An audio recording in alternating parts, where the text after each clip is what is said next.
All right, shalom everyone. Peace of the Lord to all of you. I hope my voice coming good from your side.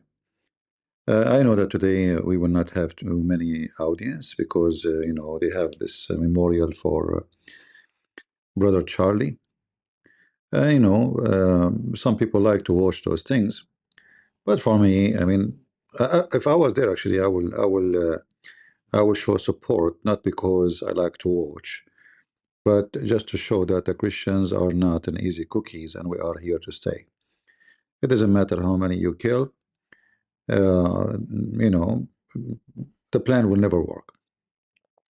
So we pray for better for Charlie, organization, even though I don't agree with them emotionally voting for his wife to be the leader of the organization.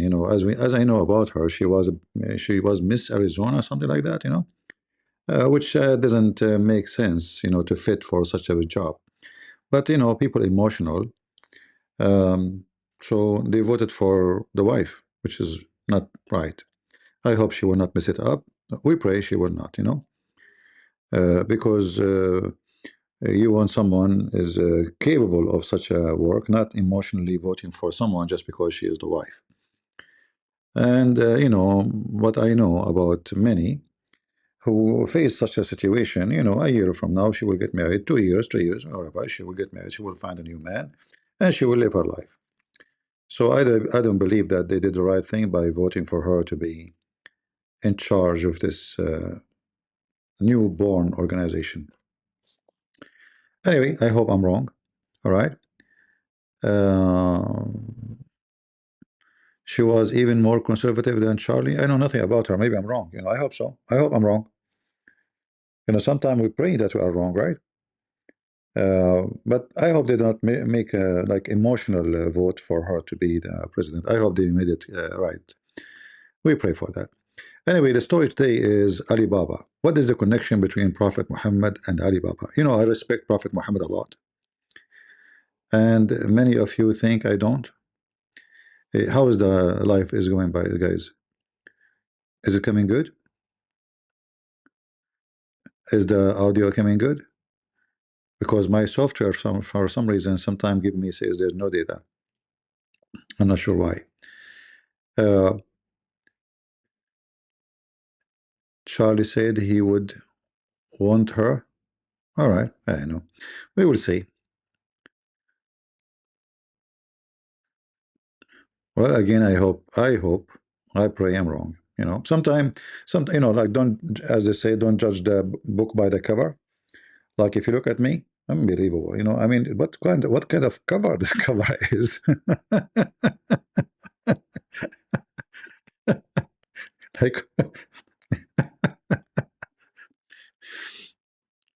this is why actually I never succeed to make a woman like me, because the second they see the cover, they ignore the rest. Like they look, what the heck is this? I mean, what happened to this? Maybe like he was born in the wrong day. It was maybe like like I don't know, something wrong happened.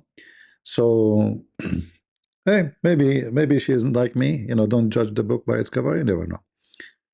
But usually we judge by the cover, right? I mean, for me, she looked like she's a weak woman.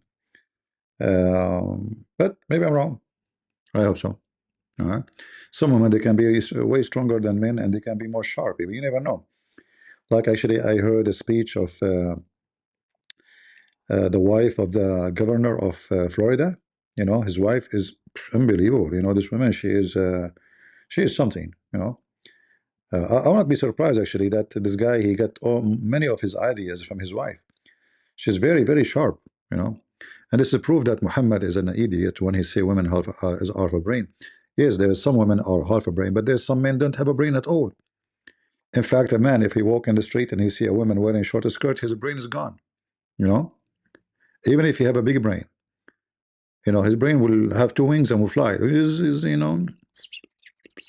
The birds will start going around his head, and he will see things upside down. Uh, so we pray for best. Now, what is the relationship between the story of Alibaba and Muhammad? How many of you know the story of Alibaba? Any of you knows the story of Alibaba? You guys don't watch cartoon, don't you? Shame on you. In this age, you don't watch cartoon. In fact, the best age to watch cartoon is when you are old. Trust me. Listen, I mean, there's cartoons, they are sucks. Like they are, even they use dirty language, right? But most of cartoons are not. I hope so. Unless it's made by Disneyland, and then they will put for you something in the cartoon is someone is a transgender. Anyway, so let me see if we ask ChatGPT to make it short for me. Tell us the story of Alibaba and the 40 thieves. All right. Sure. I'll tell you the famous folk tale of Ali Baba and the 40 Thieves, one of the best known stories from 1001 Nights, Arabian Night. The story of Ali Baba. Long ago in Persia, there lived two brothers, Qasim, a wealthy merchant, and Ali Baba, a poor woodcutter. One day, while cutting wood in the forest, Ali Baba saw 40 thieves approach a huge rock. Their leader shouted the magical words, "Open sesame!" The rock opened like a door, and the thieves went inside to hide their treasure. When they left, Ali Baba tried the same words, and the door opened for him too. Inside, he found piles of gold and jewels. Ooh. He took some and went home. Greedy brother Qasim. When Ali Baba's wife borrowed scales from Qasim's wife to measure the gold, Qasim grew suspicious. He forced Ali Baba to tell him the secret. Qasim rushed to the cave, but in his greed, he took so much treasure that he forgot the magic words. When the thieves returned, they found him inside and killed him. Ali Baba retrieved his brother's body with the help of his loyal servant girl, Morgiana, and buried him. Oh boy. The thieves' revenge. The thieves realized someone else knew their secret. Their chief plotted to kill Ali Baba. First, he disguised himself as an oil merchant and brought 40 jars to Ali Baba's house.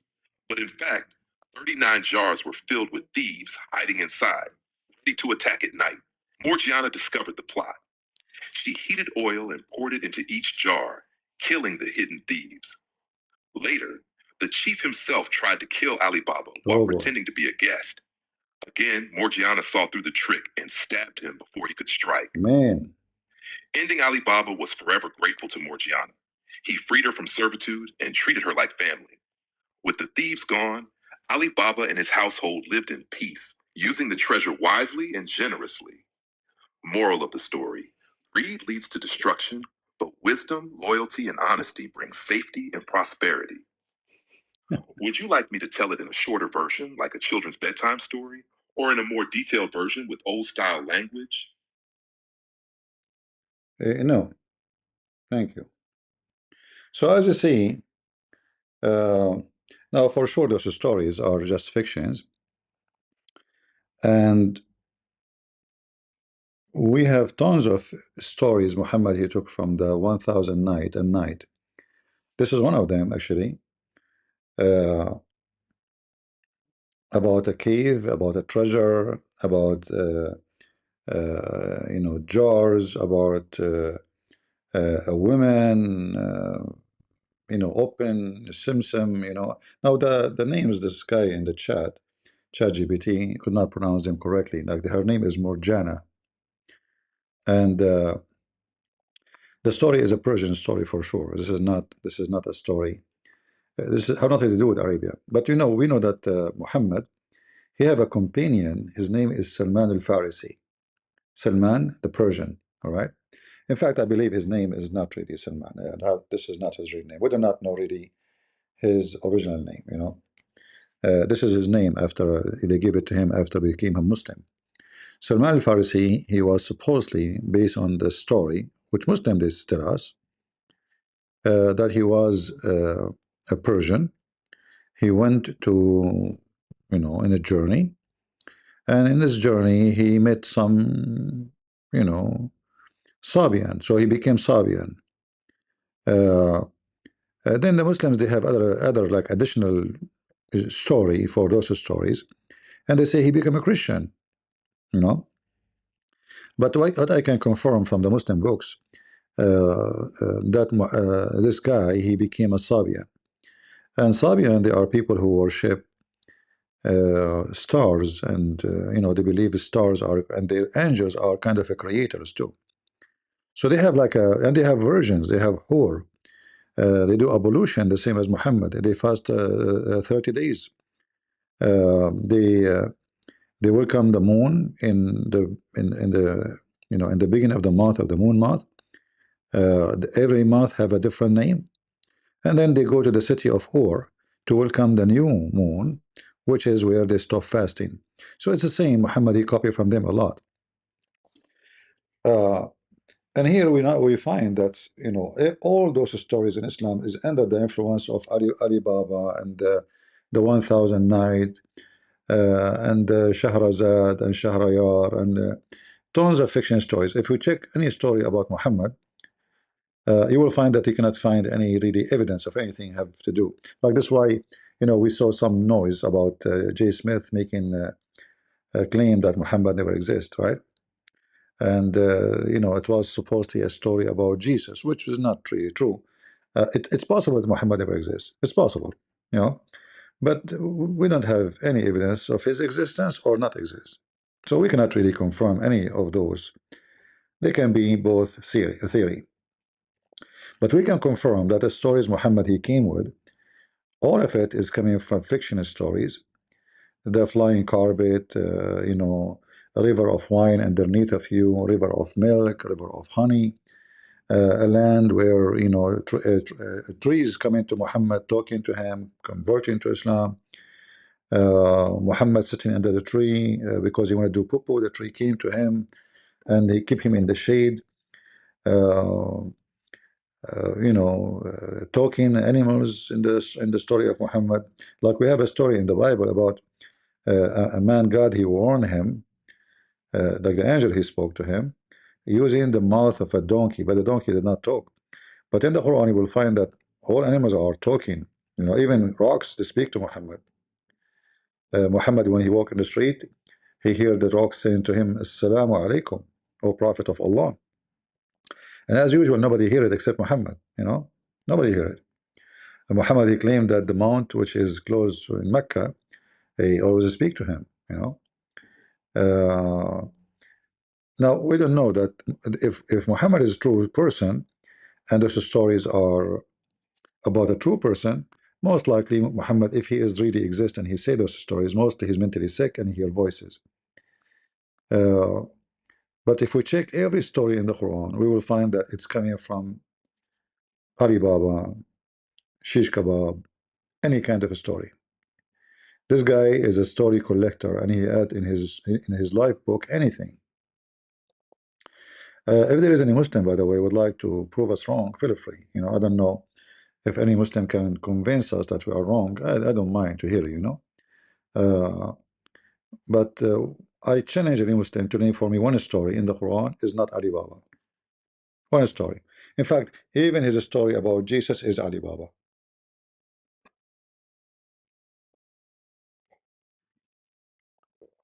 All of it. It's a fiction story. What Muhammad he knew about Jesus? Nothing. To the point, Muhammad he think that Mary she is the sister of Aaron. He heard from the Jews that Aaron he have a sister. Her name is Maryam.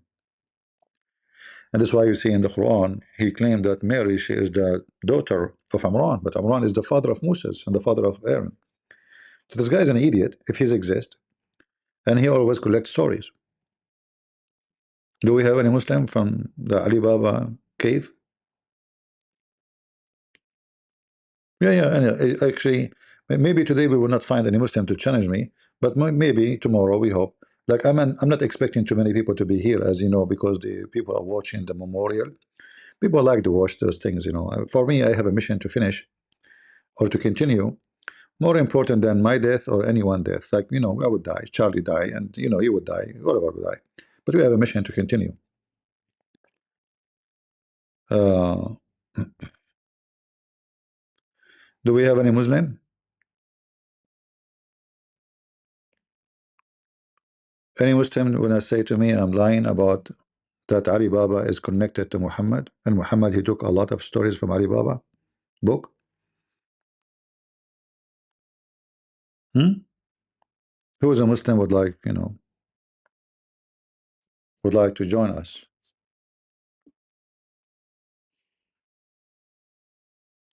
Anyone? Today, actually, I spoke to a woman. She is maybe 97 years old. And, they were asking me in the church about my book. And this woman, she jumped from the middle of nowhere. Uh, and she started quoting for me verses from the Quran. And she told me the Muslim, she thought I'm a Muslim. She thought I'm a Muslim. She came late, but when she stopped by, joined us, she heard talking about Islam, something about Islam. So she started quoting for me verses from the Quran. She said, chapter, etc., verse, etc. It says that the Muslim, they have to kill Christians. If they kill a Christian or a Jew, they go to heaven. Islam is a false religion. And she's so excited. Yeah. And they're very old women, very old. And then she said to me, so why you are a Muslim? I said, I'm not a Muslim. Everybody laughed. I said, take it easy, guys. She said, oh, I thought you are a Muslim. You know, I said, no, I'm not a Muslim. I'm a Christian. And then, I was really surprised that a woman at this age, and she is not born in the Middle East, she doesn't speak Arabic, she have a great knowledge. And I wonder why today we have all this like technology and internet and books is very available. You can download it one click, and still people are so ignorant. No, they told her, the a lady, she was standing, she explained to her that I am an author, I teach about Islam, a lot of Muslims leave Islam. And then she gave me a hug. She says, I'm sorry, you know I thought you are a Muslim coming to the church to try to lie to Christians. I was going to kick you out. Real lady, real woman. Yeah, still kind. Yeah. So do we have any Muhammadan here would like to would like to join us and say something to us about Alibaba? What is the connection between Alibaba and Muhammad? I did not have time reading because I had a meeting with the bishop, and after they finished the service, they called me. They said he's waiting for you. So I did not have time to stay and talk to them more. Do we have any Muhammadan? Yeah. She gave me a hug. She said, I'm sorry. I thought you are a Muslim coming here to lie to Christians. We should not let them get here, you know. And she quote from me from the Bible that we should not, let the false teachers to get our houses. Yeah. And then she starts speaking to me in German. I said, I know German. She said, okay, I will go back to English.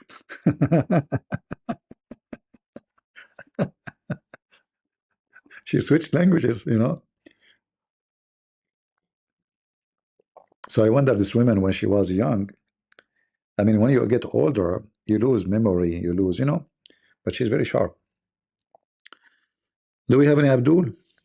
And yes, and yet Muhammad, he says to you, women, they have half a brain. I wonder who is the one half a brain. The one who told his wife that his God will give him endless penis, yet he could not have sex with the wife next to him. I mean, what I would do with your endless penis is not functioning even with 1 inch. Shouldn't you make it functions first? Like I have an endless car, but the car doesn't run. What I would do with it? Hmm?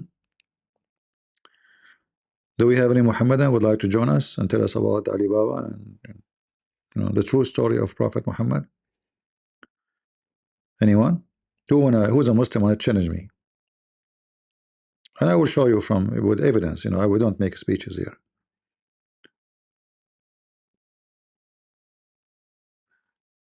No, Alibaba has never exist. Actually, even the names, those Alibaba are converted to Arabic mostly names, but they are originally are not. Like even the origin of the story, like some they say to you it's a Persian, but I believe it's a mix of Persian, Indian, tons of legions. I believe the one who made this story he's not a maker of the story. He's a collector. Like he collected legions of nations and he put them in a one book. And he, like you see, there's narrator who narrate for you the story. So he made it about a woman. Her name is Shahrazad, and the king, his name is Shahrayar. And this king, he sleep with the women once, and he kill her. All right, this is how he is. So each night he bring him a woman, and he sleep with her one night, and then second in the morning when the mornings show up, they chop her head. You know, and so she knew he's going to kill her. So what she do? She start telling story every day, and then the morning come and the story is not over. So we continue tomorrow. So this is 1001 or one night, 1001 night story. So she was telling him uh, stories for 1001 night, and I think at the end, I'm not sure what happened. Like he loved her or something. He did, like, he did not kill her. Yeah. However, like the one who put the story together, he collected the stories of legions and he put them in a frame. Like there's a woman, a king, he married her, but this king is crazy. He kill women every night. He sleep, he marry her. It's not to marry. I mean, it's that women, she to sleep with her. So she was so smart to tell him stories.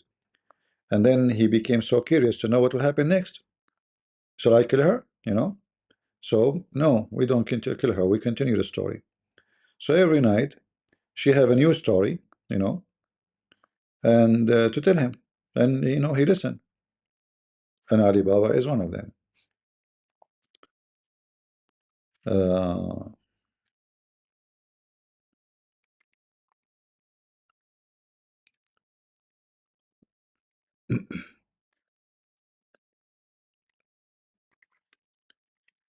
any Muhammadan? I'm not expecting too many customers today. Uh, but I said to myself, maybe we never know. Maybe we can get lucky, right? We never know.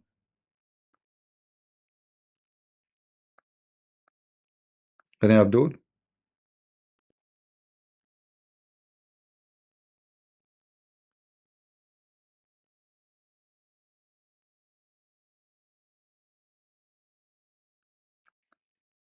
No? You don't want to enjoy stories of Alibaba?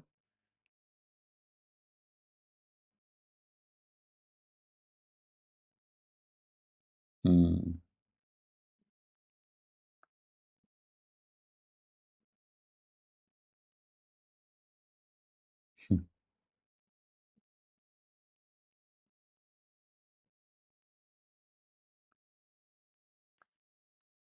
Who is a Muslim here? He don't believe that Muhammad and Alibaba is the same kind of a person.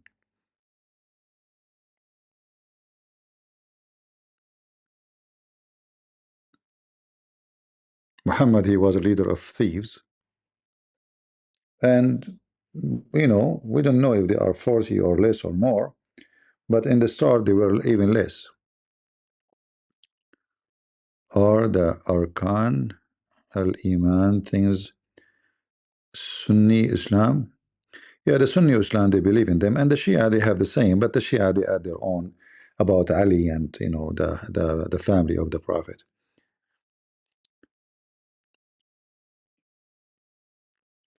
You see, the Muslim Sunni, in general, they say they believe in the same thing, but there is tons of Islamic schools, and none of them agree with any of the other schools. And this agreement is a very big. It's like bigger. Like for us as Christians, we know like there's Catholic, there's Protestant, there's Orthodox. But if you think deeply, without listening to those stupid priests who try to deceive you and let us say divide us more. If you think carefully, you will find that, like as an example, the Orthodox and Catholic is just one church. Everything, there's nothing really different. Uh, there's a few things different, Otherwise, it's like one apple. They split it two pieces. But yet, every one of them, he thinks that he claimed that he is the right and the other one is wrong. And that is the priest. The priest is the one who divides. And same goes for the Protestant. So But the Muslims are different. The difference between Muslims is massive, is huge. It's not just, you know, like uh, little things. You know, the Muslim Shia, as an example, they cannot be even called Muslims because they don't believe Muhammad is a human being like us. They believe he is from the light of Allah, and even his family, not only him. They used to be in the light in the forehead of Allah, and Allah created them from His light. You know, so the Shia, they have like a additional, and again, the Shia is not even one religion too.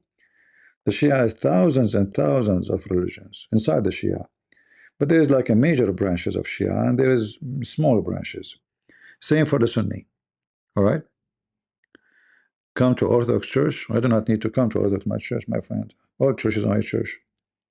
But I need to come. You know, I'm born in an Orthodox family. I baptized in Orthodox Church. What do you know about me? You know, you don't teach me about Orthodox Church. But for me, all churches are my church. Any church is a, you know, Church of Christ. They believe in the Father, the Son, the Holy Spirit, and they believe in loving everybody. And do not separate us, divide us as a Christians is my church. The second you start dividing us, I don't like you. All right? I don't follow a church. I follow Jesus. You know, do you follow a church? I don't follow a church. We follow Christ. You follow a priest, you die with the priest. You follow Christian prince, you die with the Christian prince. You follow Christ, you live. You know, don't do the same with the Muslim too.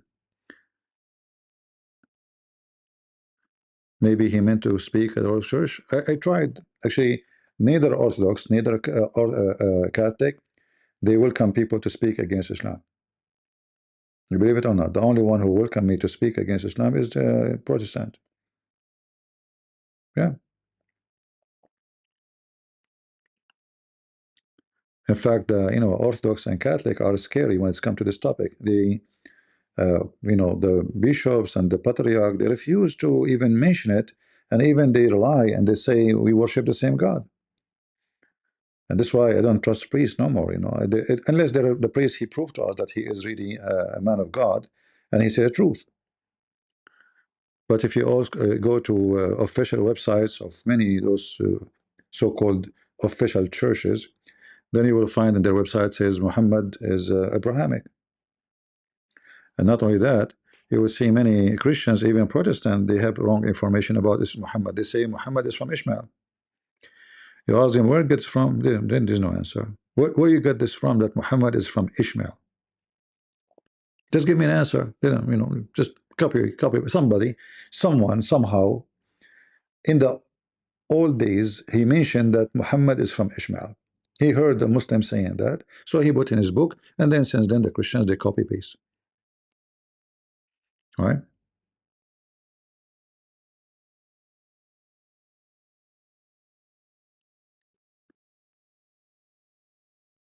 Uh,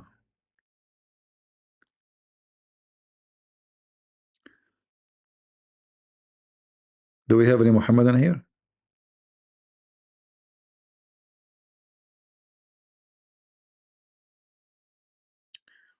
Pope Leo? Well, I hope Pope Leo, if he is a serious man, he go to his website and take from his website what they are saying that Muhammad is Abrahamic and Muslim worship the same God. That is a shameful, you know, post by the previous popes. So if you want me to consider him to be a serious Christian and respect him really, he better clean that mess.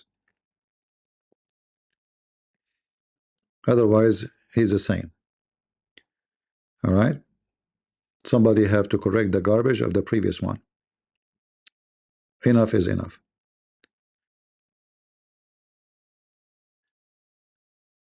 Yeah. Actually, next, I think next week, I need to check again the date. I think next week I might be busy because they have like I'm invited to a church.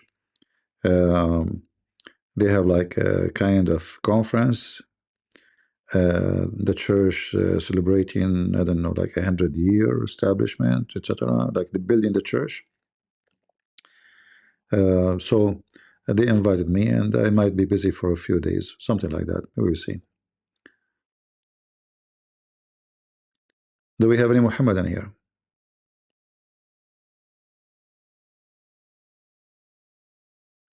Yeah, we don't care for names, you know, Pope, Christian Prince, who care? I mean, he's a man, I'm a man. He's not better than me. I'm not better than him. It's, well, you know, the Lord, he says, from their fruit you shall know them, right? It's not about a look. It's not about ethnic. It's not about if you are black or white or Asian. It's about what you do, what you say, what you teach. The second you start teaching false, you're false. Now, there is some people, they enjoy dividing us, and those people, obviously, they are not Christians. That's why I warn you, actually, don't listen to them. Protestant or Catholic or Orthodox, don't listen to them. Anyone divide us, they are devilish people. You know, I don't consider somebody saying this is wrong to be dividing us. You know, it's like when we say the Pope, he said this, and this is poo-poo.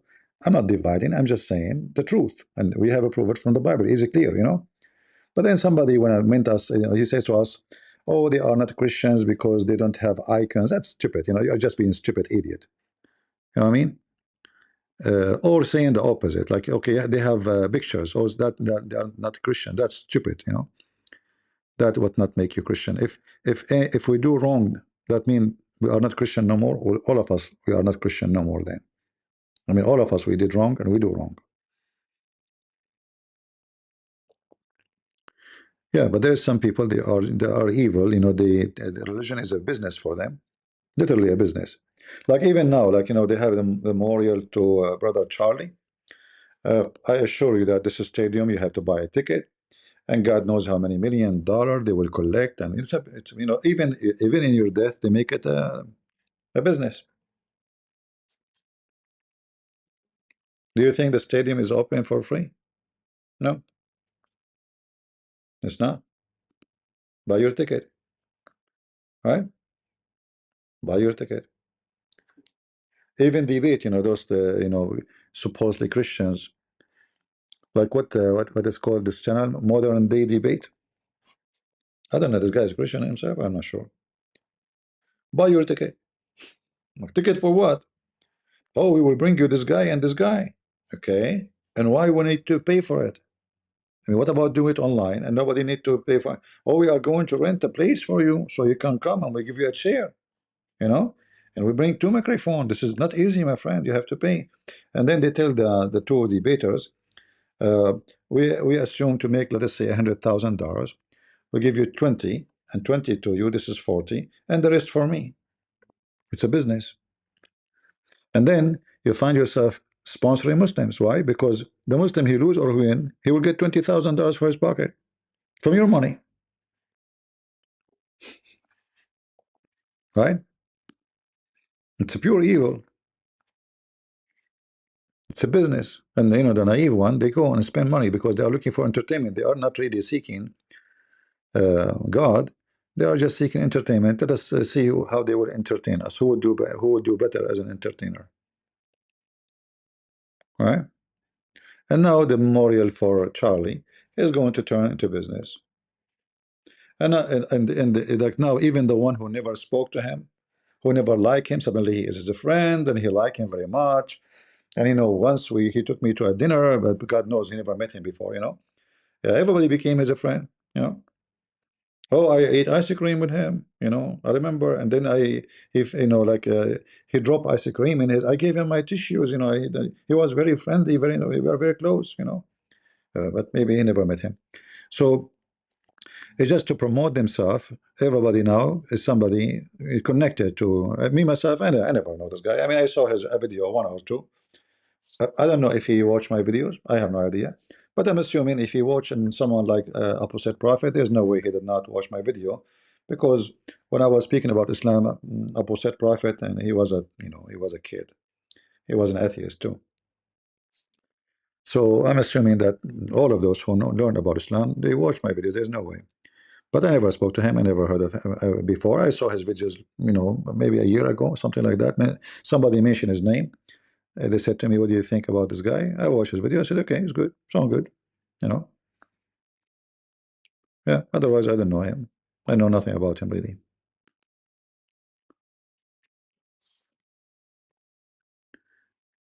Cow owns was not invited. Why they want to invite her? That would be a shame if they invite her. Or they invite Tucker Carlson.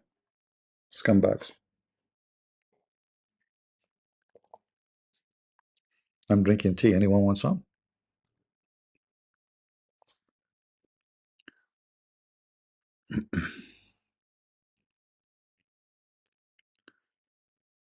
All right.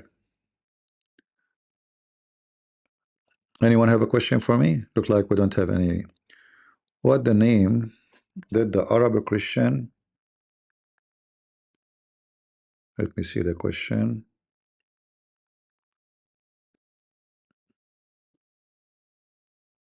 Where is the question? Somebody posed a question and this. What the name did Arab Christians use for God before Islam? You know, first of all, the word God in before Islam or after Islam is the same. It's coming from the Aramaic and the Hebrew. Rabb, Rabbi. That's why you say Rabbi. Rabbi is a master, you know. Uh, but nobody use even Jews don't. You see, many people they think that Elohim is a name of God. It's not a name. Have nothing to do with a name. Like when we say when Moses asked God, what's your name? What I will tell my people. Tell him. Said to him, tell them I am who I am. They did not give him a name. Like I'm the one who exists by myself. You know, the Jews always avoid to use any name. So they have Shaddadi. They have many words they use for God. An Arab Christian they use what is in the Bible.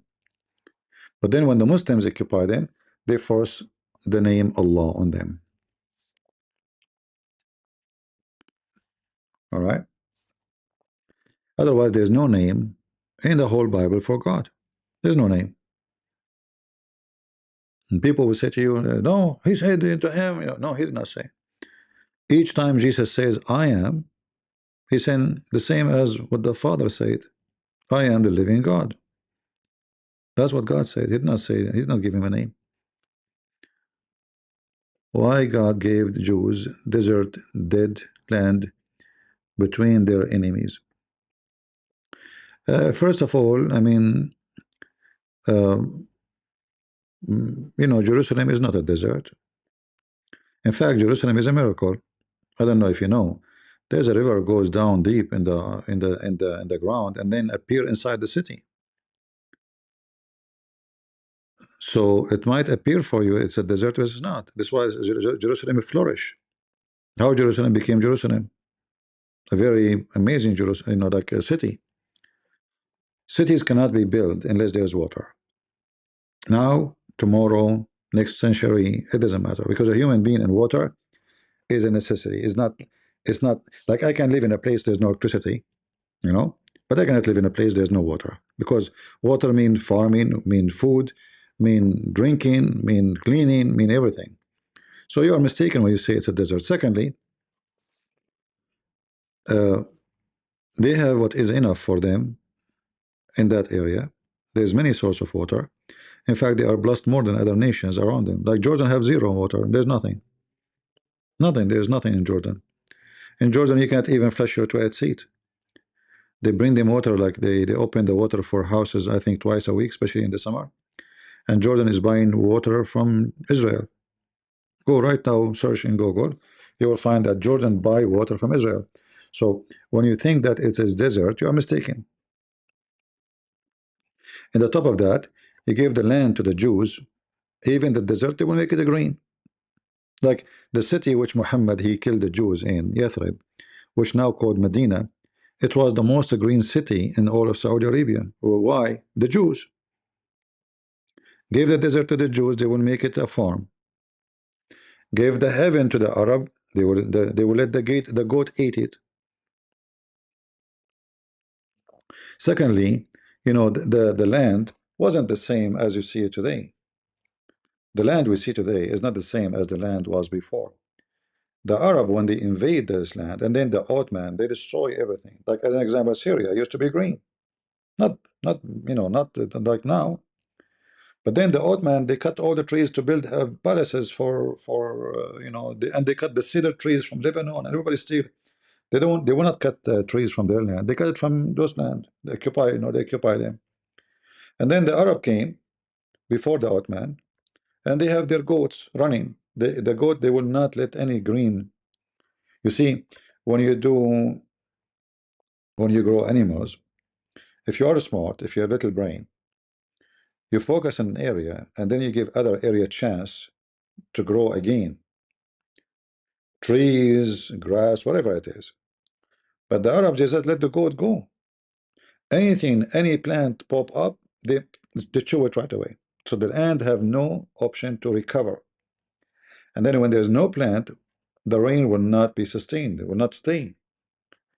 And even the dirt will be taken by the flash flood because there's nothing to hold it.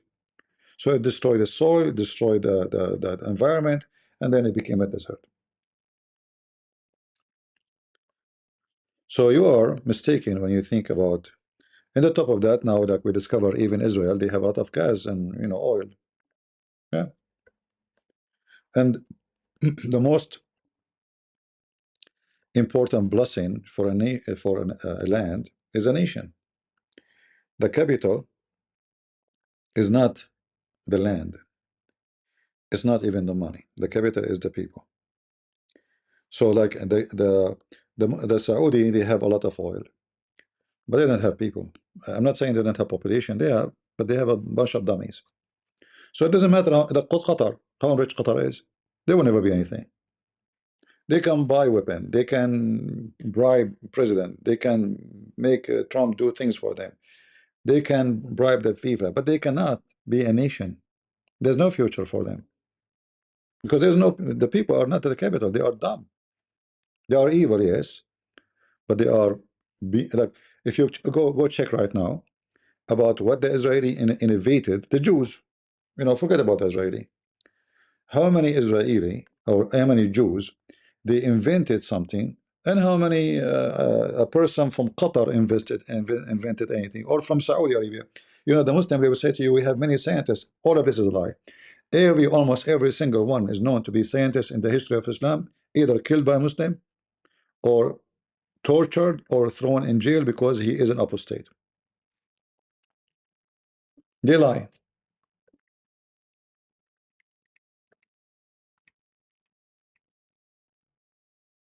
They love to lie. But now they wanna claim that this is Islam. Those are Muslims. Philosophy. According to Islam, anyone is a philosopher. He must be killed. He must be killed. Not only he's not, he must be killed. Now you tell them Ibn Khaldun, they will say to you, Ibn Khaldun, oh, great philosopher, but they chase him, they put him in jail, they run from country to country. At-Tabari, the most well-known historian and scholar for the Muslims, they killed him because he made a sentence, just one sentence. Check Al-Razi, they say Al-Razi is amazing. Check Al-Razi. Uh,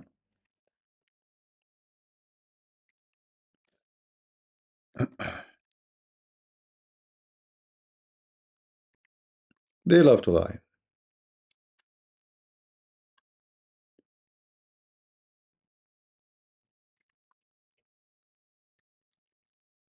Let's see.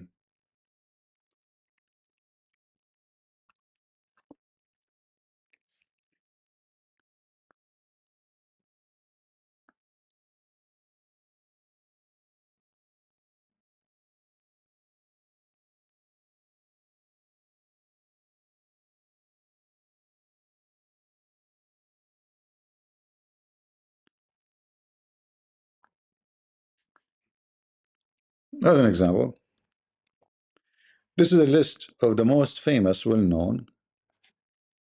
By the way, when we say they are like scientists, I mean, we're talking about their time, but they are a bunch of dummy too. But all of those names, the Muslims are so proud about them. All of them, they are ex-Muslims.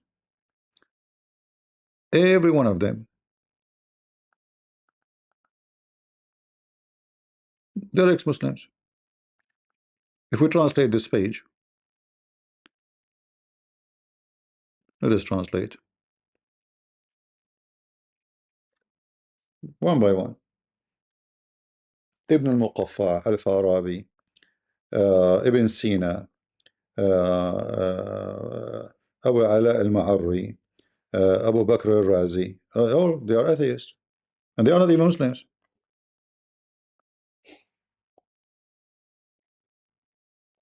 Al-Kindi, Ibn al-Nadim, all, look at the list. The most famous ones, they are not Muslims, but now they claim that they are Muslims. And actually, here they are giving you a reference about the command to kill them. You know, they are giving the reference either to kill them or to announce that those are ex-Muslims. You see, they are not making. You see the article here. They are not making things up. You can check the source.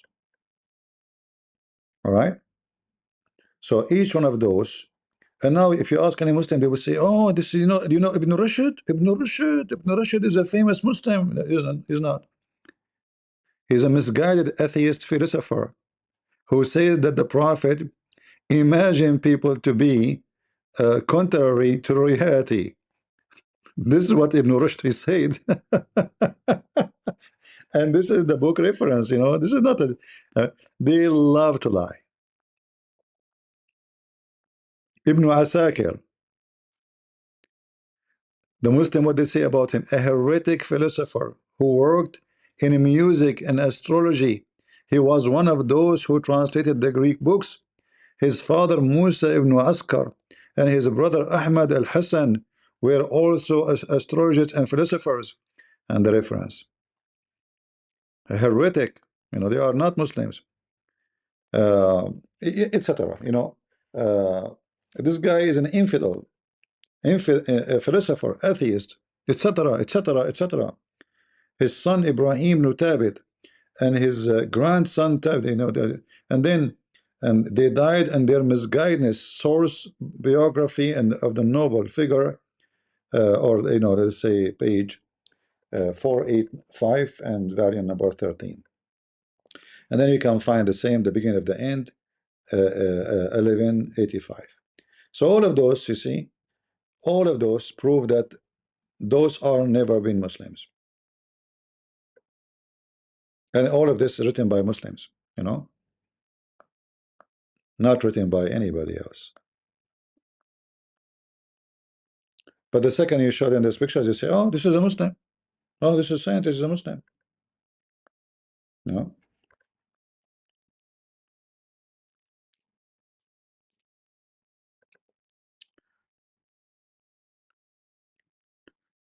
Can you share the link? No problem. Here we go. I will share the link with you. Here we go. Now we can give it to Rumble too, because people are rumbling in Rumble. How is people on Rumble doing?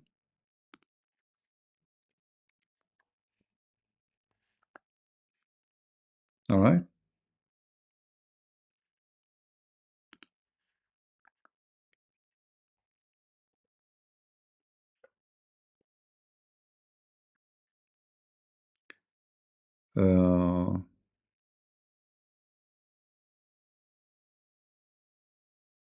Did the link work?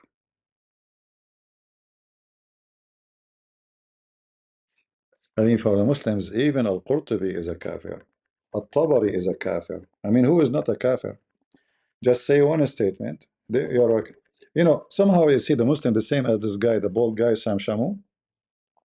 Anyone who don't agree with him, he call him kafir. He's not Christian. He's a Mossad agent, You have to agree with him. Either you agree with him or you invite him to your program. If you don't invite him, tell people how great he is, he will bark on you.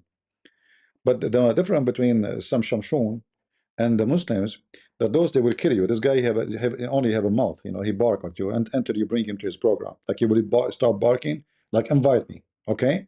Otherwise, I will keep barking until you bring me to your, or you praise me. The Muslims, they will kill you.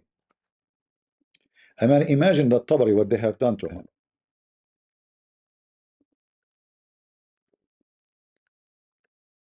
Yeah.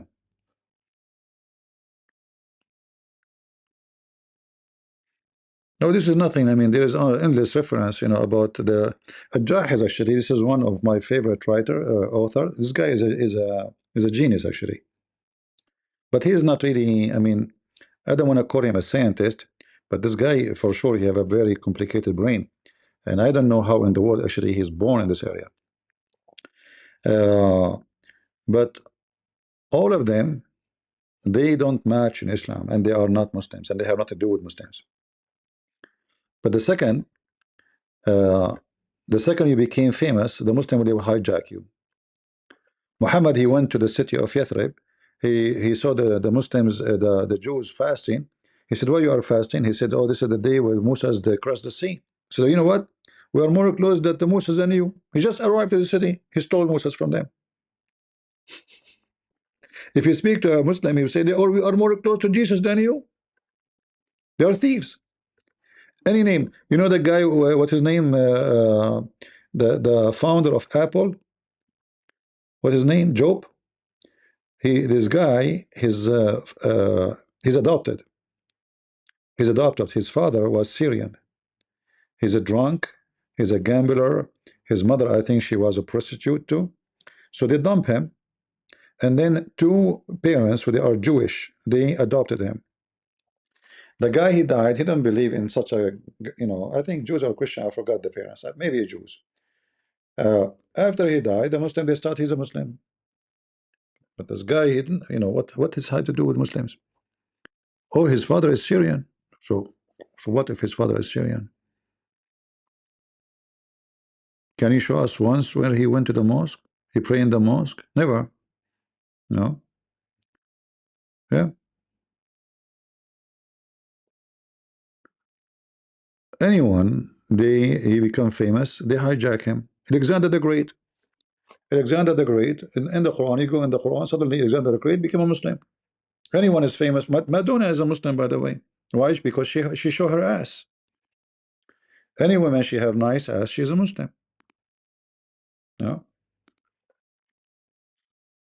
Anyone, just get famous, they will make you a Muslim, especially after you die. I will not be surprised if the Muslim, they say Christian Prince, after he died, he gave finger to Allah and he said Shahada. Just wait. Muslims are just bankrupt. The story of the Qarnayn, which is a story about a man with the two horns. It doesn't even say a man. It says, have you ever of somebody called, not even doesn't say if it's a human. It doesn't say that he is a human. It says the one with the two horn or the two horn. Who is this? Is it a cow? Is it a human? It's what? Zulqarnain. So the Jews, they came to Muhammad. That's why Muhammad here, the Jews, they always get him busted. He's a stupid idiot. They come to him and says, "Hey Muhammad, tell us about Prophet, the one who have two horn." Muhammad, he never heard of him before, maybe. So he told them, "Give me some time. I will ask my God." His God told him now. Muhammad, he went to those two slaves. There's two slaves from Assyria. They're Assyrian. And we can show the reference about that. And they told him about Zulqarnain. This is a story written by a person from Syria. He's a Christian. Fiction story. It's a fiction story about that Alexander the Great is a real person. It's like, today you make a movie and you make in the movie Ronald Reagan speaking about attacking Iran. So there's some truth in the story about the person. Like, okay, Ronald Reagan was exist. Alexander the Great was exist. But the rest of the story is fabrication. So it's a fiction mixed with. Here we go. So they are asking you about Zulqarnain, the one with the two horn. Okay, I will tell you. Yeah. And the story continue, and the story getting more stupid, more than Alibaba, to the point the sun set in a place. He found it sitting in a place where, and in a sitting in a spring of a black muddy boiling water. And then the Muslim, they try to fix it. They say to you, no, it appeared to Zulqarnain. Abdul, where it says appear, but potato. It says he kept moving until he reached the sitting place of the sun, not until sunset. He found it sitting in a spring of a black water. Then Zakir Naik says, Brother Thittar, first of all, it said that he arrived and he thought that Dulkarnaini thought that the sun sitting in the ocean. If you look at the ocean, Brother Thittar, you see the sun going in the ocean. Abdul, what ocean? It says a spring of water, you idiot. How the sun? How anyone would think, imagine, thought that the sun getting inside the spring of water? There's no ocean. So they try to add things to duct tape the stupidity of Muhammad. Like how we can fix this stupidity, that this Alibaba story is so big, the cave is so big, But in this case, the cave is so small to make the sun. How the sun became how the spring became an ocean. Hmm? Nobody knows. But we know that this is a story, fictional story, that this guy, he went to the end of the world, he found where the sun set, and then he went to the opposite, and then he found where the sun rise. He found the sun sitting in a spring of boiling water. This is where the sun get heat. So the sun keep cooling down, cooling down. That's why during sunset, the water supposedly is not hot as the daytime. So why? Because the sun lose heat, and then at night it go and take a shower with this hot boiling spring, which is between the two horns of Shaitan. And then in the morning, it comes from different direction. As what Muhammad confirmed in the story, we can show the story.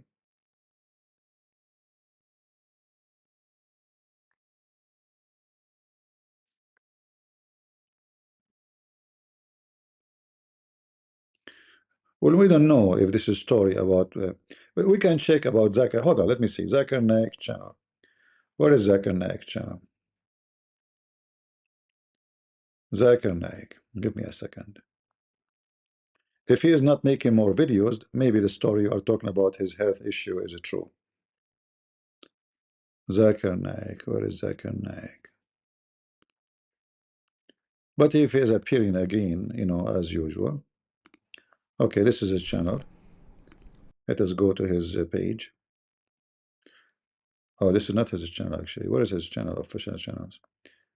Okay, Dr. Zakir Naik. Dr. Zakir. I mean, he's a doctor supposedly. I mean, every donkey in this life now is a doctor. All right, let's see when the last time he made a life. 2 months ago. Yeah, then it's possible that something wrong with him. Yeah, see here it says 2 months ago, the last time he appeared. Uh, 2 months ago he did live, but we are not sure even this is live. This is actually not him 2 months ago. It was his son. Yeah, those videos are not even more than 2 months. Hold on. Yeah, way more than 2 months. Let us see. Actually, those are even old videos, so it's possible. And actually, now I noticed that they are posting more of his son, so trying to replace him. Maybe he would die soon. His son is checking. Imagine his son talking to me. I mean, his father could not dare to talk to me. Yeah, we don't know. I mean, he have AIDS. You never know. I mean, it's possible. And by the way, you can have AIDS without being doing something wrong. As an example, he was helping. Uh, he's a doctor, right? So a monkey, a female monkey, she needed a CPR. So Zakir Naik, she wanted to help her. So he did some CPR, and then he got the AIDS from her, if this is true. But people can fabricate stories. I don't trust what people say, like he have AIDS. How people know? How anyone will know anyway? Because those things, usually, if they happen, they will be very confidential. Like nobody will know. What his family will tell everybody. He will go and tell everybody. I don't think so. So I think it might be fabrication. Do we have any Abdul from Alibaba land, from Disneyland?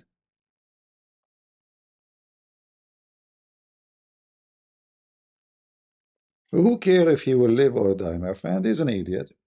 He's not the first, not the last. Those Muslims, they get famous because they debate people who do not know. Like the same as Didat. You remember Didat? Didat, he got famous until he debated an Arab Christian. After that, Didat is dead. Literally dead. Do you understand, read, understand Hebrew? No, I don't read the Hebrew. I know little, but I cannot claim to. Arabic is my first language.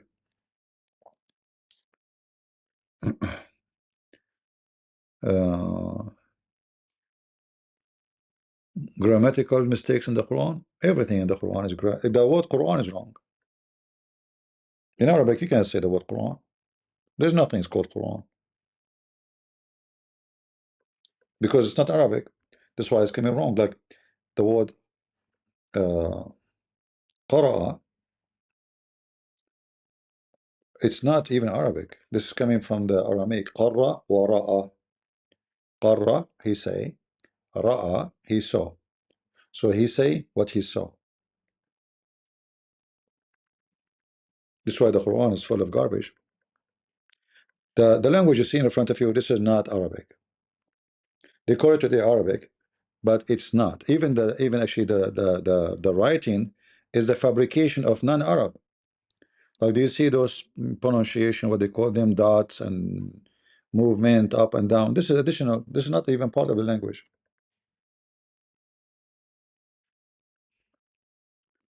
All those words, shams, is that an Arabic word? No, this is not an Arabic word. You can find it in the old Egyptian, you can find it in the Aramaic, you can find it in the Hebrew. So sometimes it appears depending on the language, shams. Sometimes it's shams. Uh, like all of you, when you pray, you say Amin. This is an Aramaic word. This is not Arabic. Amin. The Muslim, when they pray, they say Amin. The Hebrew, when they pray, they say Amin. The Christian, when they pray, they say Amin. But this is a stolen from, this is literally stolen from or taken from the Aramaic language, which means we agree, we believe. Like we believe in what we say, right? Like we say Amin to that, right? I agree with that. And then you will find all the language. Uh, it is just from other like Ya'juj wa Ma'juj. Yeah. You ask any Muslim what is Gog and Magog, he doesn't know. What is that? What the name? Why is called? He didn't know. So Muhammad, he think Ya'juj and Ma'juj are two nations, but it's not true. There's one is the name of the king, and there's one of the land. Muhammad is an idiot, as usual. The king and the land of the king. Potato. So he come like he heard the stories about Gog and Magog, and then Muhammad he come with the story that Gog and Magog they will destroy the earth, and they are going to come by endless number, and for sure they are the Turkish, and they are the Asian, and they are the Tatar, and that's why Muhammad he said in his fictional explanation. If we go, we will find as an example here.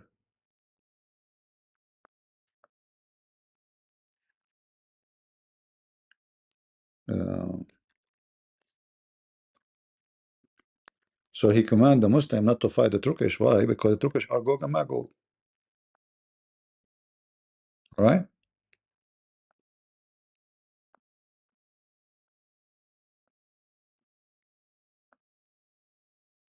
All of this is fiction stories.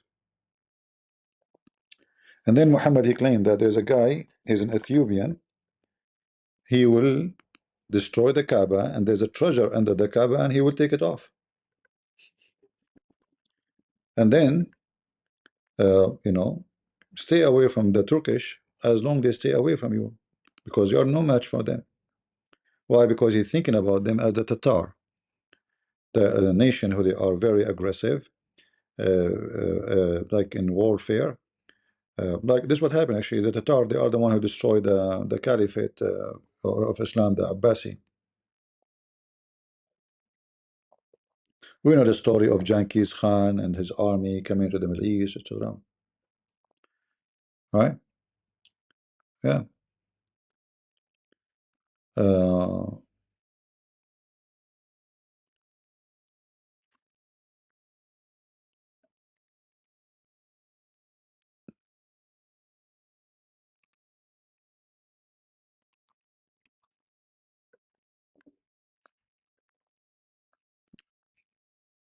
If you read this, Muhammad, he claimed that the Asian, they are the evil ones, and they are the one who will come and they will try to destroy Islam, the Asian.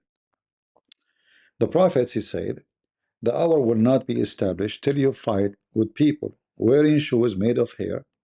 The hour will not be established till you fight with those people who their face look like shield coated with leather, describing the Asian in such a way. Abu Huraira added, they will be small-eyed, flat-nosed, and their faces will look like shield coated with leather. This is the prophecy of Muhammad. Muhammad never thought that Indonesia will be the biggest Muslim country in the world. For him, the Asian are the enemy. They are Gog and Magog. It's in front of you. It's a must to fight with the Muslim to fight. He's talking about the Muslim Arab. He thinks that the Muslims will be only the Arab in that area, and the judgment day will not come until you fight with the Asian. And as you see here, there's no doubt that this is about Asian, right? I mean, you can't tell me, oh, this doesn't say it Asian. Small-eyed, flat noses, etc. And then he says their faces is coated like uh, he wanna say to you that their faces have no blood in it. It's like they are not human. If you notice here when he's saying uh, whose faces look like shield coated with leather. Why he is saying that? He want to say to you that they are evil. Those Asian are evil, and they don't have the blood of a human being in their skin. They are deadly. They are dead. They don't have a human being feature. All right. Anyone is Asian here? If you are Asian, Muhammad, he hate you and he fear you. I mean, it's cold and there's a mosquito that bite me. It might be sent by Allah. Where is the mosquito? And there were mosquitoes now in this cold. Strong. All right. Is it's not clear for you guys? The height is not clear. Okay, let me check. Yeah, it's fine actually. And this is the reference. Here we go, Sahih Bukhari.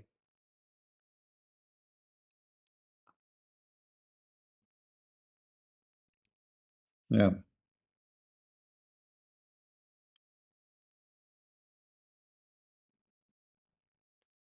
And then you find that somebody is an Asian, he said to you, Alhamdulillah, I'm a Muslim. You don't need it.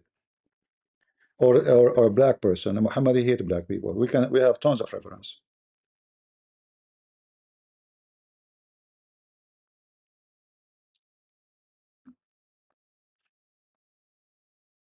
YouTube is very funny. Like Chanty said, I am mixed, and YouTube right away blocked her message. I'm looking at the message, why it's blocked? She did not say anything. What a stupid YouTube. She said she is mixed, that's all. You can say mixed, I'm mixed on YouTube. Haram. All the cursing people this do in YouTube, it's okay, but she said I'm mixed. YouTube right away restricted her message. I saw it.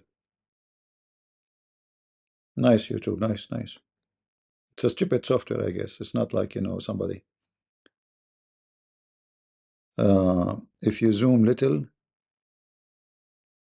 zoom like zoom what? Do you want me to like this?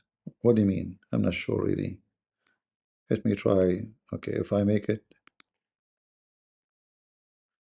is it better now or worse?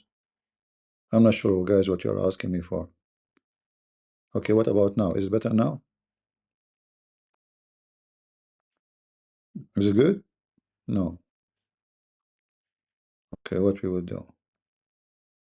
Okay, now I think it's good. Now it's good. Yeah.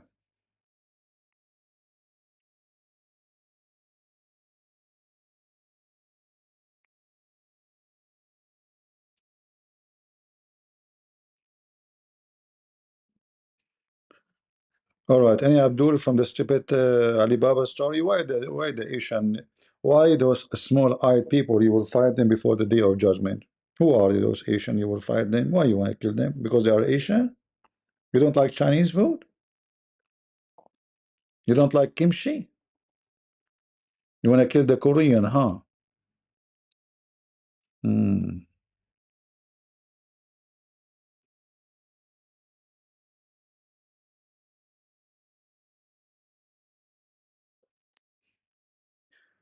All right. And Abdul?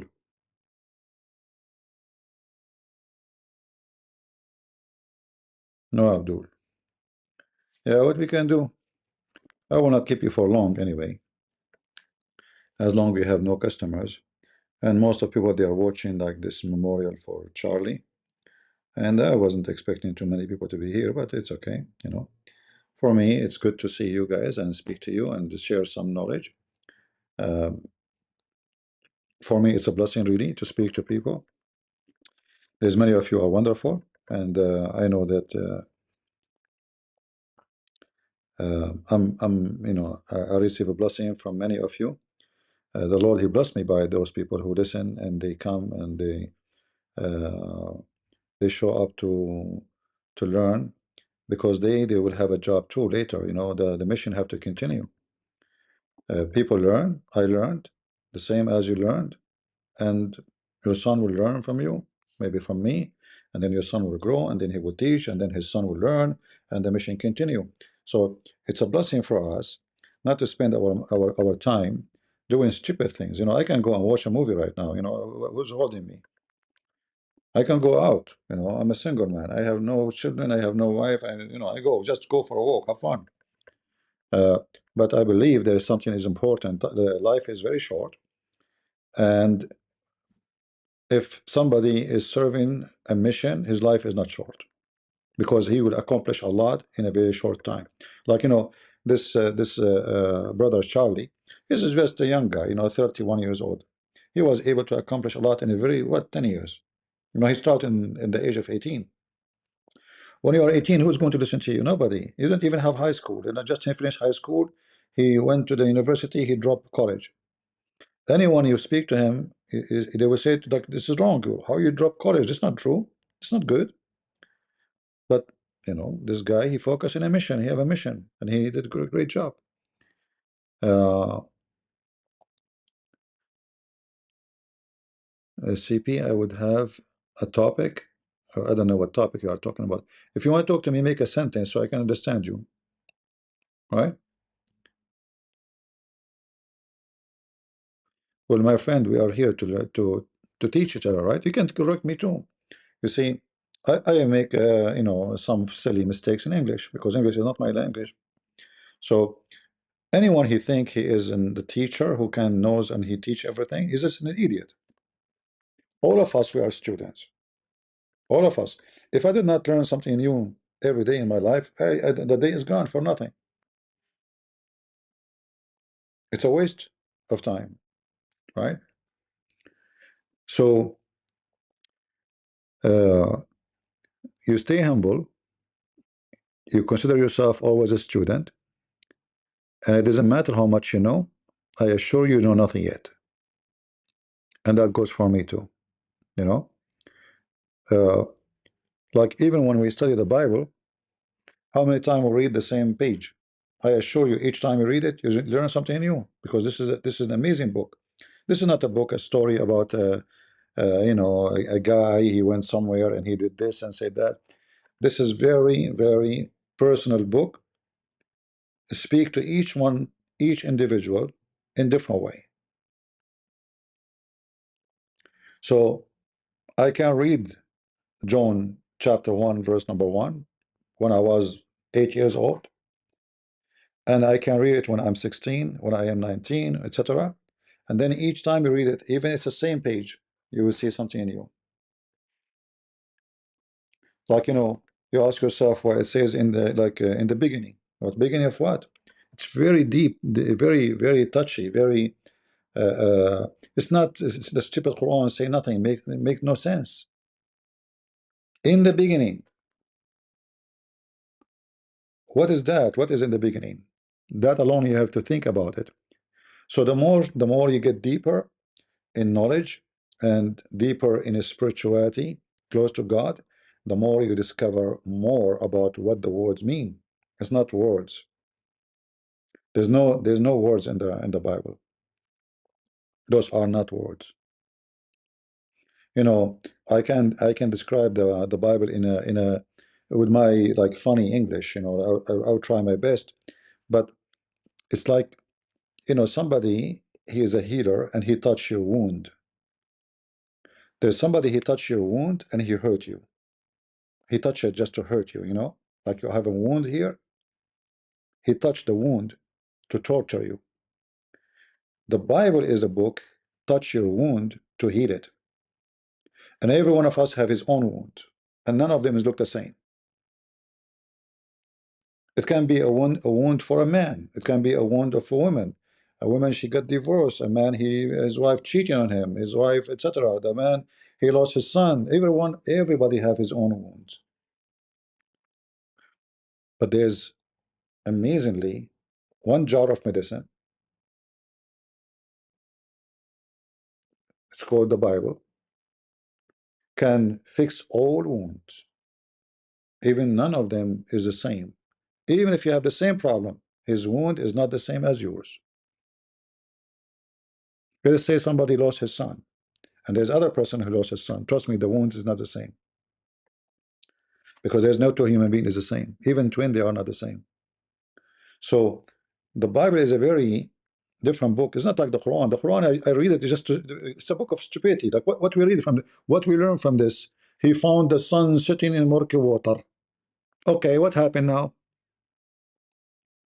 He said to them, they ask you about Zulkarnain. Okay, let me tell you something about him. Oh, tell us a story, okay, before we sleep, bedtime. So what is this? And the one who's talking here is God, supposedly. You know what I mean? But in the Bible, we don't have, like we have we have books. The Bible is a book of books. So if we want to read about history, example, the history of the kings of Israel, there's a book, it's called Kings.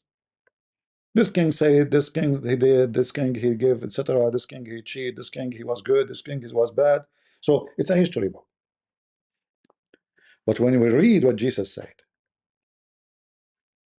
when we read what the disciples said about Jesus, then the story is different. And that is the book, which is, I don't want to use the word magical, because this is not what we are trying to say. My English is very limited, and I don't think any language can be enough to explain how the Bible can heal you, because this cannot be understood by languages. It's something you feel. And the more you are close to God, the more you see things you didn't see. It's like, going in a dark room and there's no light. The second you enter, it's dark. But then when you sit a little bit, you stand for maybe 2 minutes, 3 minutes, then you will notice there's light. Even though the room is dark, but there is some light coming maybe from the behind the curtain, the window. But when you enter the room from you were somewhere, there's too much light, and you enter the other room, and then you go almost blind, because your eyes is not used to see in darkness. But when your eyes is able to adopt the darkness, you can even see, even in the same, they see like those pat animals, the pat, they have their own way to see in the dark. So God, he gave you, the same he gave every creature he created, ability to see, to recognize. God gave you the Bible so you can see, even if it is very dark. And the more you go in the darkness and you see God, the light will be there, even in the most dark time in your life. In fact, I believe that the more things go dark, the more you can get closer to God, because too much light around us will make us forget about God. Oh, life is happy, I'm rich, nice car, etc. But the second things go wrong is when you start seeing God. It's not before that for many people. Like, why we enjoy why you enjoy nature.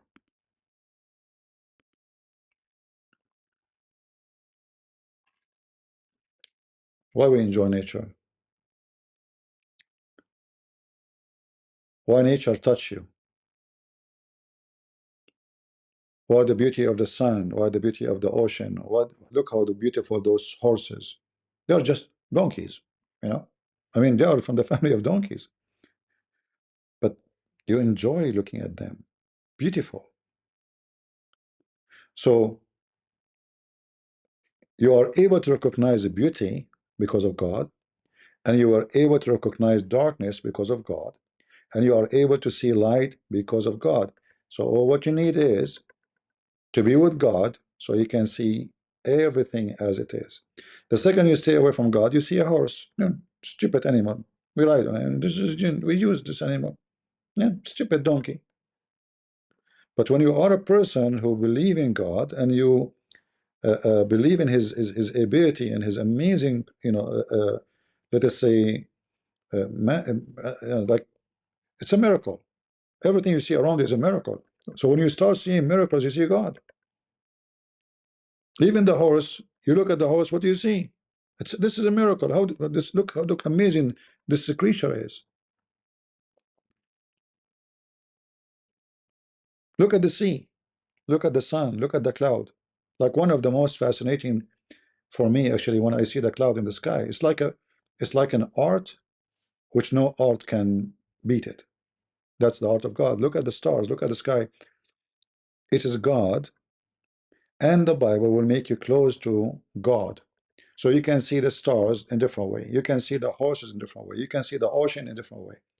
You will change your, let us say, vision of things around you when you are close to God through the Bible. Your wife, she will not be just a woman. Your son will not be just a son. A person is poor, he will not be just a poor. You will see something different. If you are away from God, you walk in the street, you see zombies. People are unhappy, and you are afraid of them. Or what you are thinking about how I can protect myself. Oh, look at this guy, he looks scary. Look at that guy. Oh, so you are worried. Everything in your life is about worry. Because your perspective of life is about being worried. People buy insurance not because they are secure, but because they are not. If you are secure, you will not buy insurance. Why you buy insurance? Buying insurance is negative, not positive. What does that mean? You are thinking negatively about something might happen to you or to your house or to your health, so you buy insurance. So you take your money from your pocket, from your food, from your family, you give it to somebody, he promised you if something happened to you, I'm going to take care. So because you are worried, you don't trust things to happen normally, you are willingly to take from your money, the money you work hard to make it, from your time, from your day, and give it to somebody just because he promised you, so-called insurance. And then when something wrong happened, the insurance company will call you. Oh, you said, did not notice that in the contract, if you go in the small letters in the line number, etc., in the article number 17, it says this is not covered. So you trust the insurance, you sleep, you are comfortable.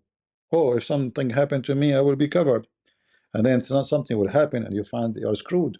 They were scamming you. They give you long contract, it's impossible to read. And even they make the letters so small, like you need a telescope to read it. So when one day something happened to you, you go and you get screwed. They got your money. That is not the case with God. The Bible letters are so clear. There's no small letters. There's no big letters.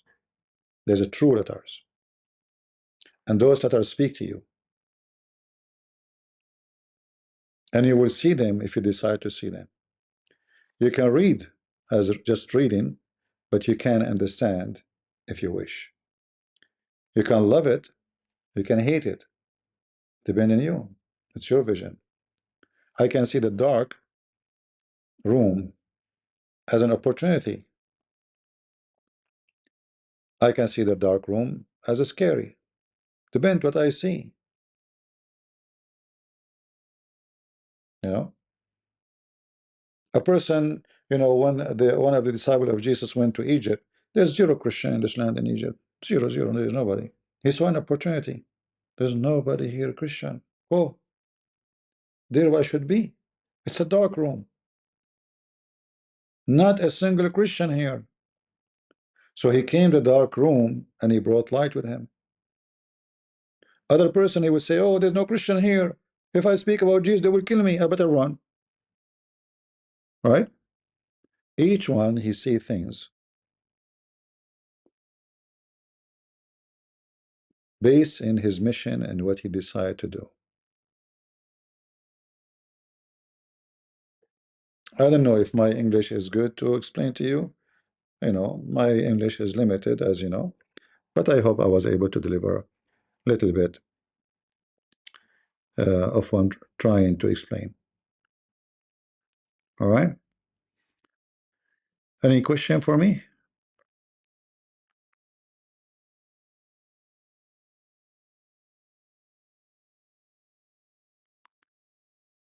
All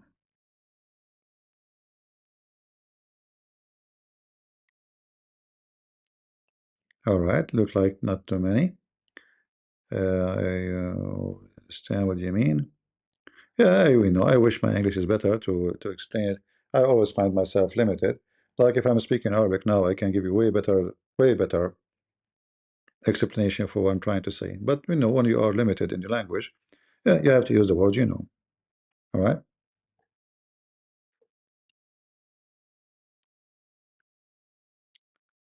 Um, what do you think about Eritrean Orthodox Church? I mean, I don't know them. I never met any, but I think Christians are Christians.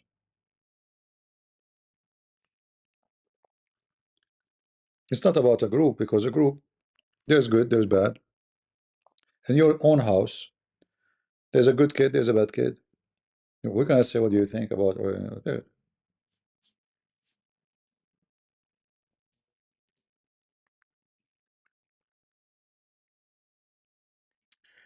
All right, Jax, thank you. Uh, I wish you speak to Arabic for us. شنو أحكي عربي? Which accent you want me to speak, chatty? Saudi, Iraqi, Yemeni. هذه الفلوس الجنس الجنجلوس. I speak many accents, many languages. All right. Uh,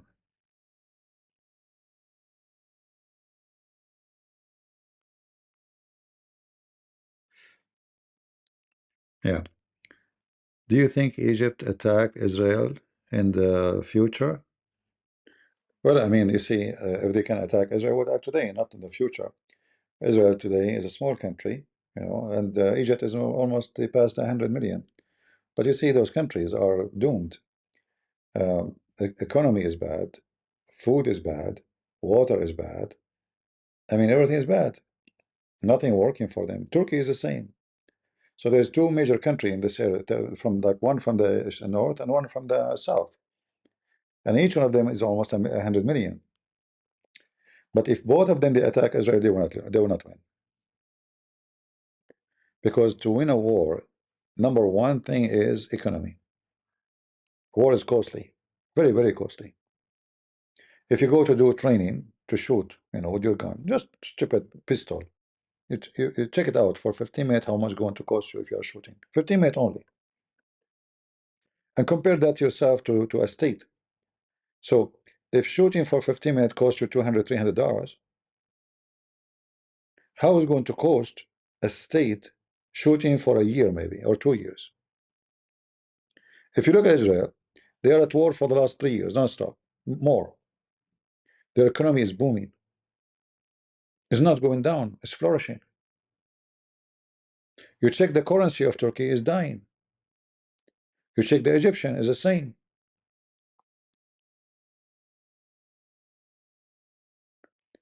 And like just today, actually, I saw in the news, uh, Israel, they finished their new weapon, which is the laser weapon.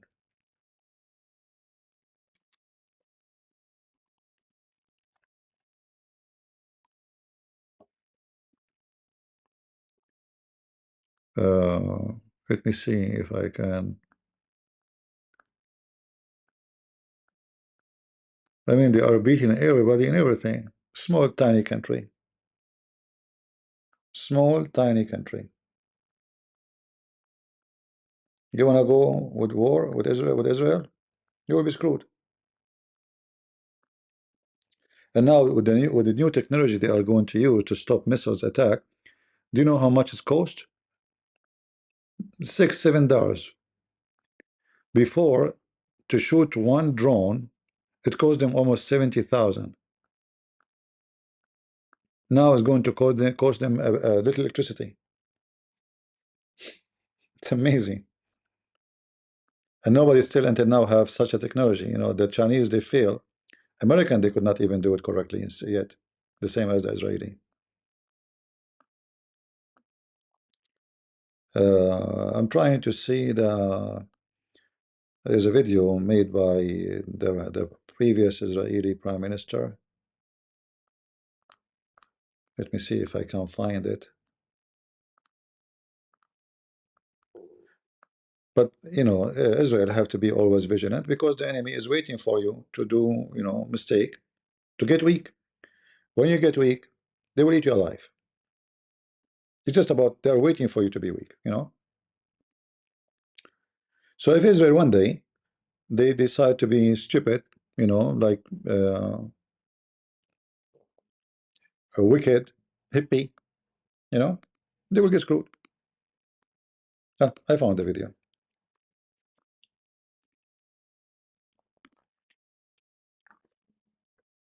Israel revealed one of the most amazing military technologies in the world, and it's not science fiction. For the first time ever, our new light shield laser defense system successfully shot down dozens of enemy UAVs using only a beam of light, laser. This is history. Here's how it works. The moment an incoming threat, like a rocket, a mortar, a drone, a UAV, once it's detected, a high-energy laser locks on and destroys it mid-air within about 2 seconds. You don't need interceptor missiles like an iron. Did you hear what he said? Within 2 seconds. Within what? 2 seconds. Why it says 2 seconds? Because we are talking about light. It's a beam of light, right? It's a beam of so it's not a missile will travel, will take long time. We're talking about the speed of light. So within 2 seconds, the threat of the enemy will be encountered. Not 2 minutes, not 20 minutes, 2 seconds. Iron Dome. There's no explosion over the cities, just clean, silent defense, and it's at the speed of light. But here's the real game changer. No explosion, which means, like, you know, when they shoot you are shooting a rocket, that will make a big noise, you know, terror. You have to shoot a target. There's no noise, there's nothing. It's just a light come from the ground and hit the target. So the noise will be up in the high sky, far away from the town or the city. Each Iron Dome interception costs about $70,000, those missiles that we had. It's great, but it's expensive. A laser interception, just a few dollars of electricity. Can you believe it? So now if Iran want to shoot 1,000 missiles, they will spend $1 billion to shoot them. Israel will spend $100 to take them down. This is Israel, my friend. You cannot win with people like this.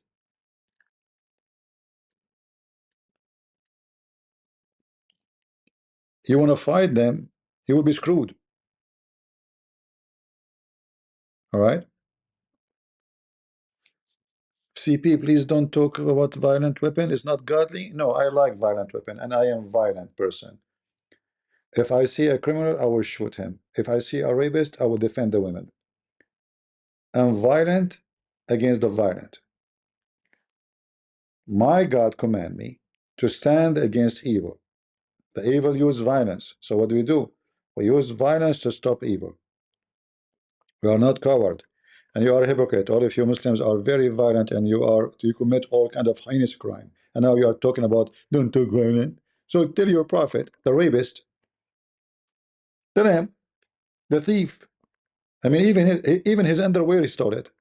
Even the Quran speak about how Muhammad stole underwear. Even your book talking about violence, huh? So we continue with this video here. Interception, just a few dollars of electricity. I love that. It means that we're going to drain our enemies' money, their resources, while protecting our own people at almost zero cost. Developed by the brilliant physicists and engineers at Rafael in Israel, this system achieved what everyone was trying to do for the past 50 years with laser. A scalable, precise, long-range laser shield that works. So what's the secret sauce? There's some brains here. When a missile's coming in, hundreds of micro lasers are fired at once towards that missile. And then a very clever algorithm identifies which one of them hit the target and then tells all the other laser beams to redirect, and then the full laser power hits that exact point. The result? The threat is vaporized. Cheap, quiet, reliable. We're going to integrate light shield. So now, whoever want to fight Israel, good luck. They are always, like way advanced before you, You have always to think about, okay, how I'm going to fight those people. They would drain me before I can have little victory against them, if I could. All right? You call it violence, you call it not violence, I don't care. For me, I have guns. But I never killed anybody. I never shot at anybody. You come to me, you want to kill me, I have to defend myself, I will kill you. I won't even hesitate, why not? You're a criminal. If you invade my country, I will go in the army, and I did join the army. Why? But not to invade, but to defend.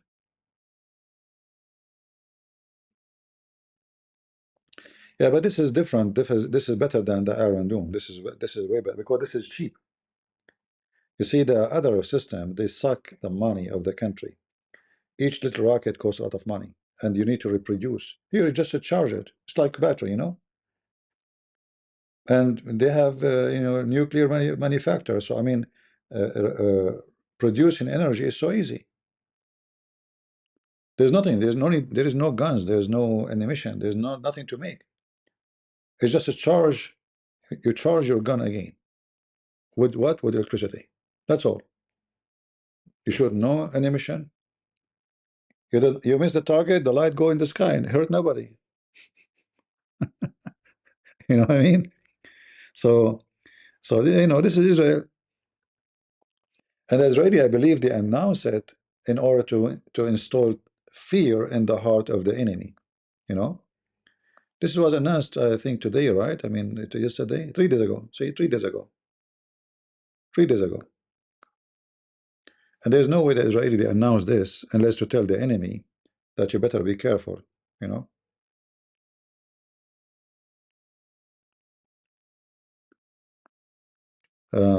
Do you see Muslims want to make some like NATO against Israel? My friend, the Muslim, they hate each other. They make NATO. If the Muslim make NATO, that will be the hilarious NATO. Saudi Arabia hate Qatar. Emirat hate Qatar. Egypt hate Turkey. Turkey hate Emirat. Saudi Arabia hate Turkey. You name it. Azerbaijan is Shia. Iran is Shia. Turkey is Sufi. Just give me a break about they will make NATO. Yeah, the Muslims are the best one who kill each other. They never join together to fight. They always kill each other. Who is the one who killed the caliphate? When Qatar they brought all those Muslim countries, it's just because of the money. They sent a check to the president, $1 million check. Please join us to support. We come. Is it corrupt? All of them are corrupt. Like you remember the Qaddafi, the previous president of Libya. He paid I don't know how many million checks for each president of Africa to name him the king of Africa. All of them agree. I mean, all those African leaders are corrupt. Give him $1 million. He will say, "You are the king of Africa. Thank you, Gaddafi." So all the president of Africa, they name him the king of Africa. Money. And then he died. And then people left. They took the money. Hmm? Yeah.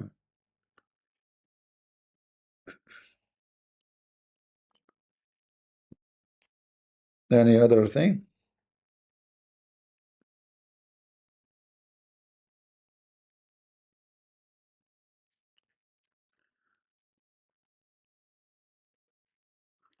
There is an OIC, and there is very successful in lobbying against Israel. All those lobbies is useless. What lobby can do? Soon you will see that all those lobbies, they will kiss the ass of Israel to buy their weapon, because Israel now planning by 2026, 2027, they will not even buy any weapon from USA. They want to be independent in everything. And because they are more advanced in technology, even USA will kiss their ass. You can lobby as much you want, but your lobby will not help you. Every software for secure security in the internet is made in Israel. Every spying software is made in Israel. Iran, because they're, Emirat, they kiss the ass of the Israeli to get it. Bahrain, Saudi Arabia, all of them, even Qatar, they have ties to the Israeli intelligence under the carpet. So in the appearance, they say Allahu Akbar, but under the carpet, they kiss their butt. Don't believe what you see in TV. Nobody can go against Israel. And all those European countries who they are making sanctions against Israel, or they want to announce Palestine to be a country, those they are trying to solve a problem in the election. Like Macaroni, his country, his government is collapsing. So he want the Muslim to vote for his coming government. Same as in Spain. Each time their government collapse, they make a poo-poo about so-called Palestine, because now they have population, they are Muslims in Europe. So how we can make them vote for us? Free Palestine. Election is done. They forget about so Palestine. All right.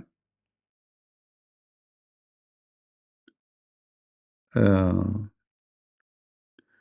Lala Queen says violence is violence. So what do you think about your prophet, Lala Queen? As long violence is violence, why the Quran says cut their fingertips?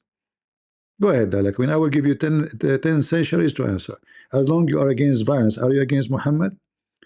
Isn't it Quran says cut their neck and cut their fingertips? Why you want to cut their fingertips?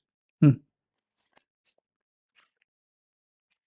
This is your stupid Quran. Let us see how hypocrite you are, and how truthful you are. If you are against violence, then you will condemn the Quran. Correct, guys? Okay.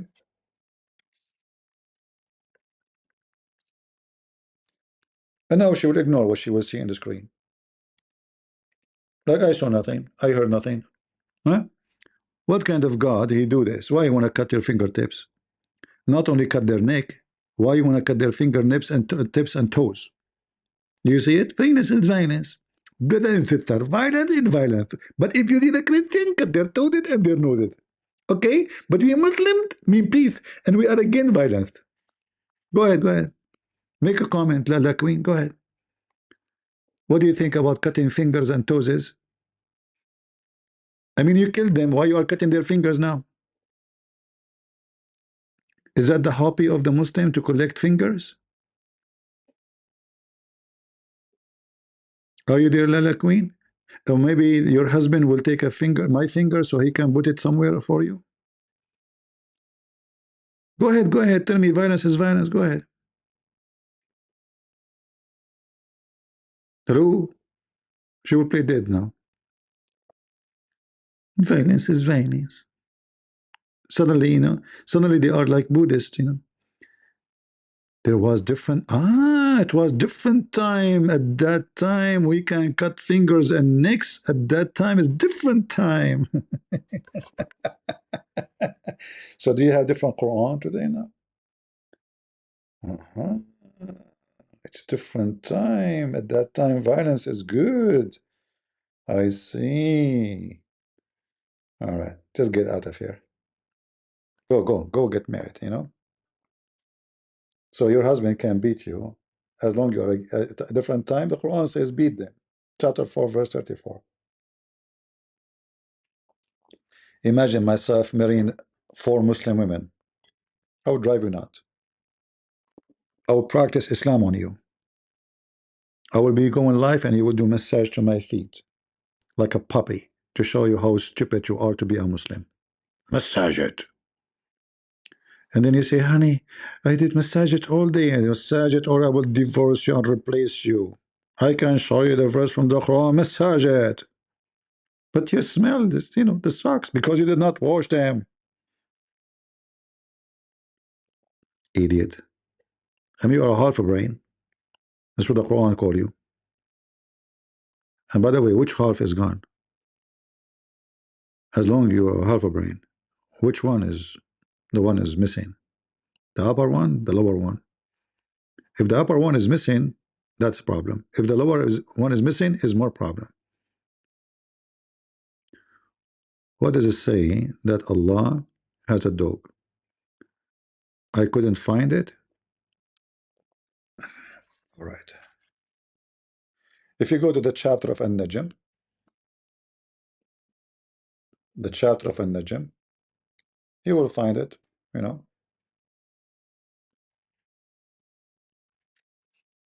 But anyway, I can find it for you in a second.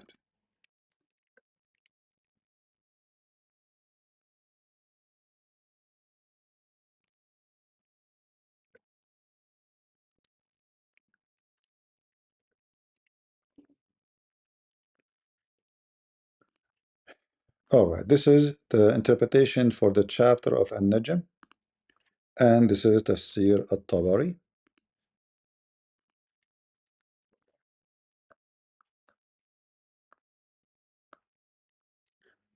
Volume number 22, page number 493, as you see.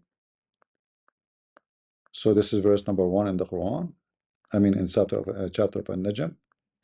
And then Muhammad, he says to his cousin, I am not a believer in the Lord of the Star, which is the God of Muhammad, the moon God. Muhammad, he said to him, aren't you afraid that the dog of Allah will eat you?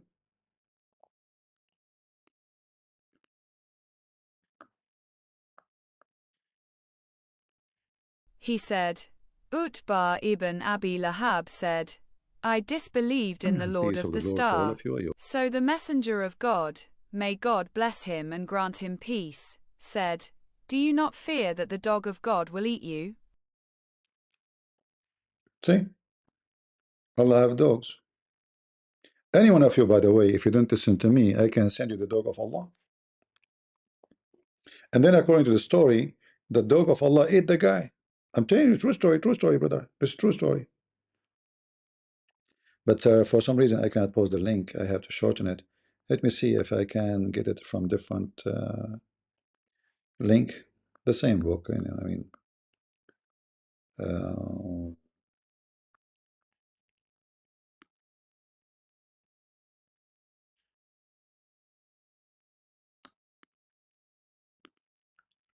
so we can give it to you and you can.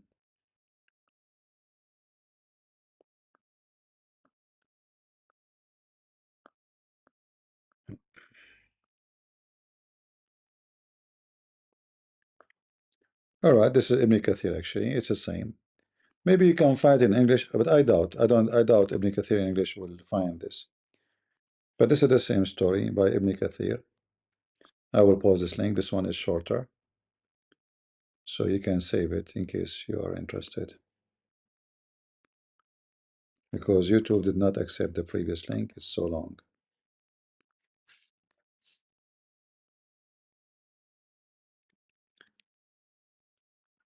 Al-Fati, how I made your day, my friend. What I did, tell me. How I made your day. Yeah, so Allah have a dog and his dog will eat you, you know.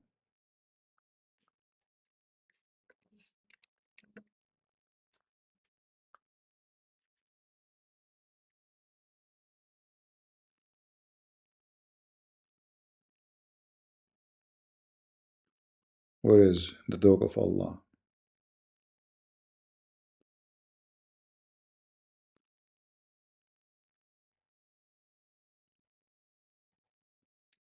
He is talking about. Let me be sure that this link here have the reference as we.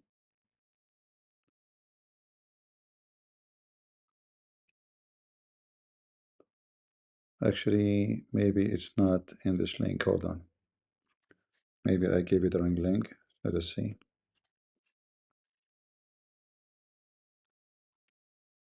Yeah, actually, forget about the link I gave you. It's not in that page. The search gave me wrong. Let us see.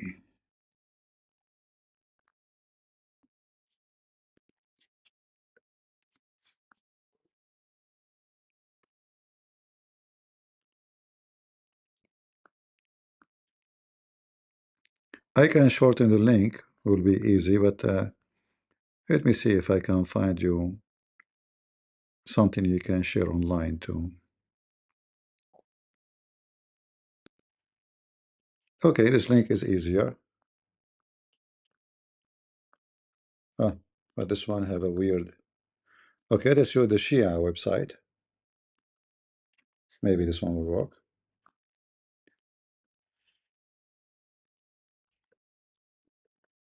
It's the same. You know what? Let me shorten the link. I mean, I give up. Man. Shorten link, shorten link.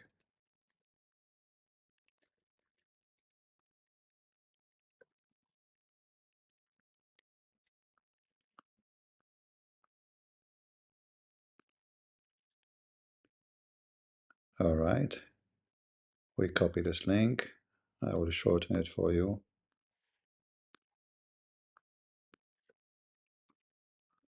See how much work we have to do just to give you a link. Unbelievable. Unbelievable. All right. Okay, let me know now if it's work. All right, I will post the link for you.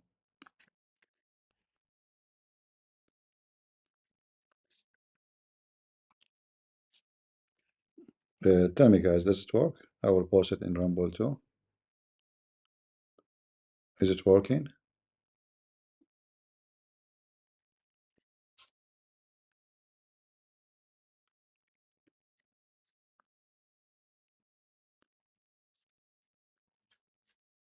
It says there is a problem. What the payment?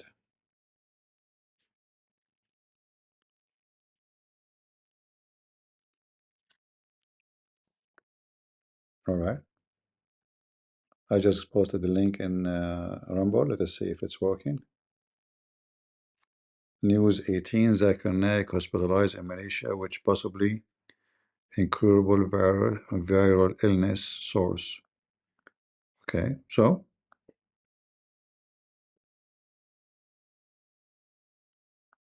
is that in Indian news? Is that in Indian news? If it's an Indian news, how can I take it seriously? Yeah, this is Indian news. Forget it.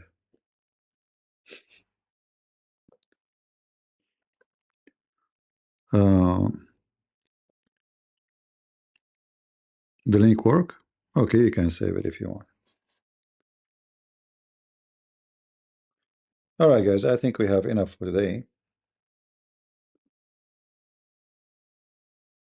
No, this is, they are saying that Zakir Naik is sick with whatever virus, whatever. They are trying to say, they are not saying, I don't see the word AIDS, but they are trying to spread rumors that he have AIDS, you know.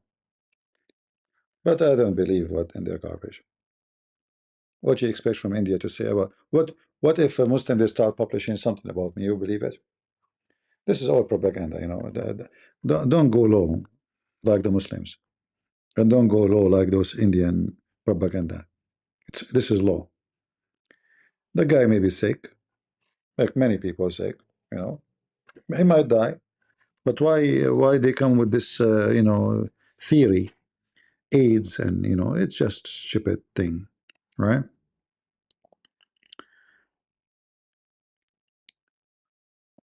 For me, I don't support those kind of you know propaganda. You want to fight the guy teaching, fight it, but don't make it personal. smearing somebody is evil. All right, even if it's doing it to a Muslim, doesn't matter. Smearing people are evil.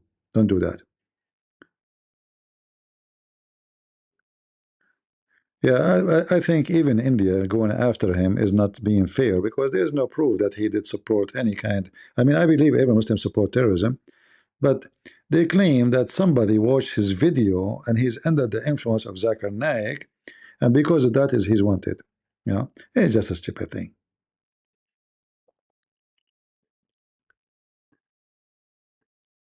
No, even if Zakir Naik he die, he can call me. Actually, I just received a phone call from him from the hospital.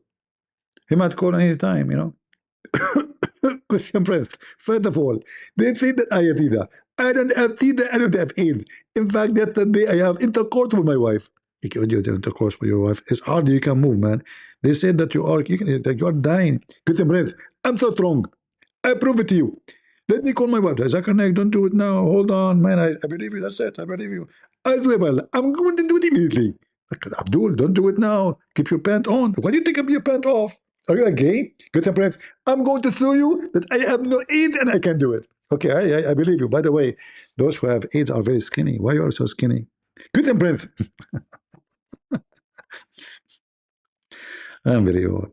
But anyway, yeah, those who have AIDS, by the way, they lose their weight, until they become like very, very skinny and like hardly they can even walk. Actually, now I saw there is a new medicine, but this not doesn't does not fight AIDS actually. This one, if you don't have AIDS yet and you want to be homosexual, like a pervert, you want to F everything in your way, you can take one shot and that will protect you for the coming 6 months from AIDS. It costs what? $26,000. And I assure you, a lot of pervert, they will take those shots. But the funny will be, what if you take that shot and you get screwed and this shot did not work? Oops.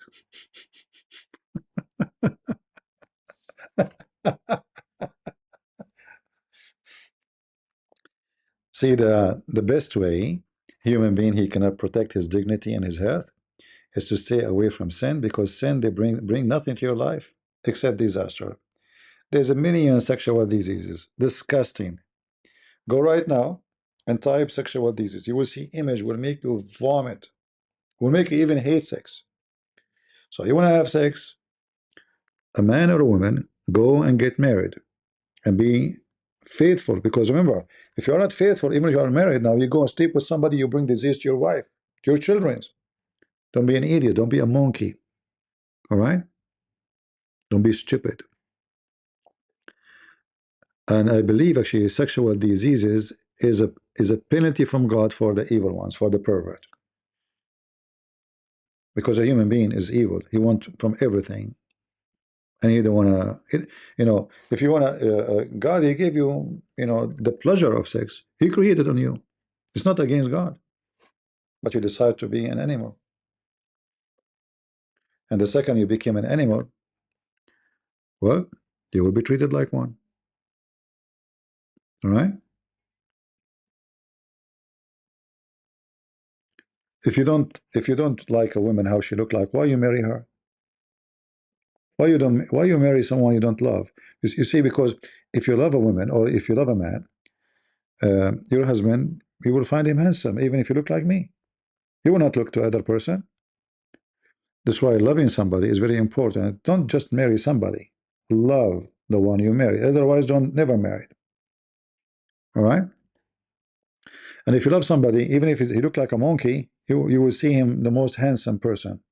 Like my mom, she loved me. She think I'm handsome. Ask her. Ask her. She will say to you, my son is the most handsome boy ever. Oh, he's so good looking. Mom, are you talking about me? Yes. Yeah. Yeah, she love you. She think her son is the most good looking and the most smart and the most wonderful yeah. But I mean, it can be far from reality because love, is a different story. Right? If a man call you ugly, that is a red flag. What about the blue flag? What the blue flag present for you? Red flag. All right. Never love anyone. That's why he is not married. You know, for me, actually, uh, loving a woman, I have to love her brain before I love her look. Men usually they love the woman look, not her brain. I cannot live with someone stupid or someone think in wrong way. You know, you can be the most beautiful woman ever been seen by eyes, and then you open your mouth. I will tell you a story. When I was a teenager, there's a girl I met. I was a teenager. Uh, like the second I saw her, I want to talk to her. I mean, she's so beautiful. I mean, look, she's like a cartoon. Unbelievable. So I spent the whole night thinking about how tomorrow I'm going to find an excuse to talk to her. Honest to God, the whole I didn't sleep. I went second day, you know, my eyes like have bubbles on them. And then when I went to the school, she came to me. I did not even come to her. She came to me and said three, four words. I felt disgusted. She have a voice of a man, literally a voice of a man. And I felt like, what happened? Who's talking? You know, like what? So everything I imagine about this beauty disappear in a second. And then I noticed how stupid she is. Like the word she said, I forgot what she said. So she have an ugly voice. She have a stupid words, but she looked like a statue. In fact, her name is a statue. Her parents, they call her statues, you know? This is her name. And she is literally what the name is. Statues. She is just a look, but she is very, very, I mean, look is very deceiving. So I said to myself how stupid I was, spending the whole night thinking how I'm going to talk to her without being offensive, and she complained, and maybe she will tell my parents, and my dad will school me, and my dad is very tough, and my mom is more tough, and then I will be like I will be in the, you know, like maybe kick me out from the house because I'm being unfaithful child of, you know, of the family, going after a girl and being rude to her, you know. So and then she just said few words. I said to myself, "What?" I didn't know what to say. It's okay. I have to go. I have to go. You know. So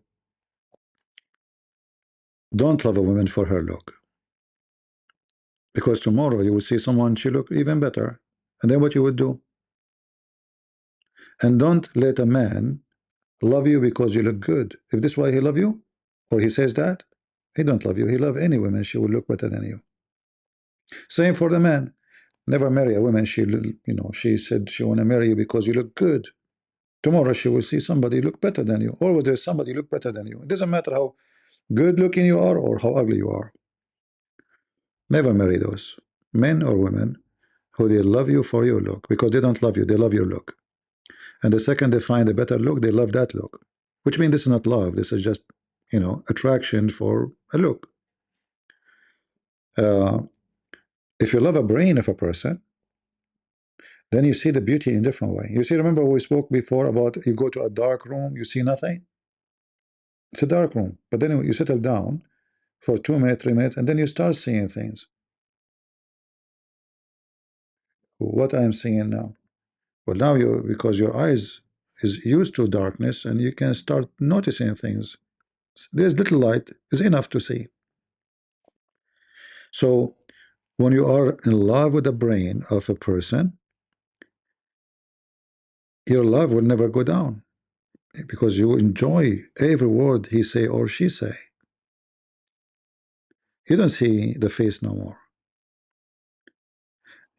If we do the opposite, and you are with a person, each time he talk or she talk, she make you or he make you vomit. 1 minute with this person will make it like hell, will make it like a year. So I advise you, depending on who you are, male or female, love the brain which is connected to a spirit, not just a brain, because there's some smart people, they are evil. So a brain which is decent, with good heart, when he speak to you, he speak from his heart, but he speak good, and he say something useful. He bring pleasure to your life, maybe education, maybe knowledge, maybe wisdom. and maybe love. All those things work together, and then your love will grow.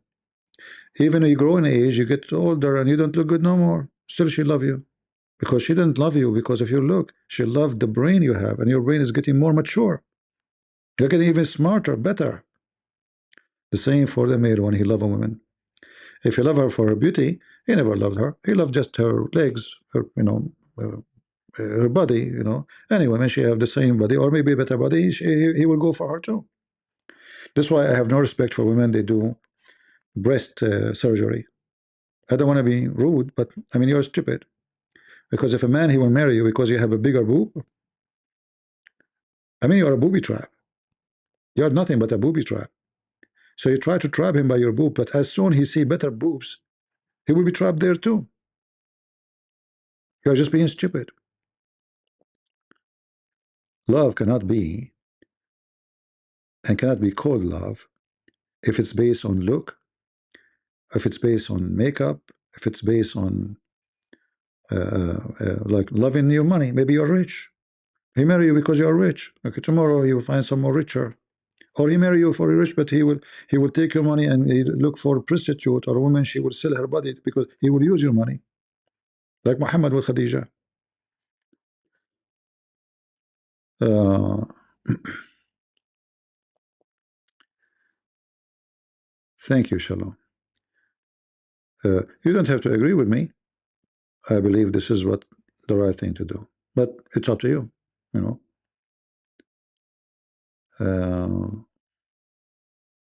It's up to you. And the easiest way actually to know if you love somebody is how long you can listen to this person.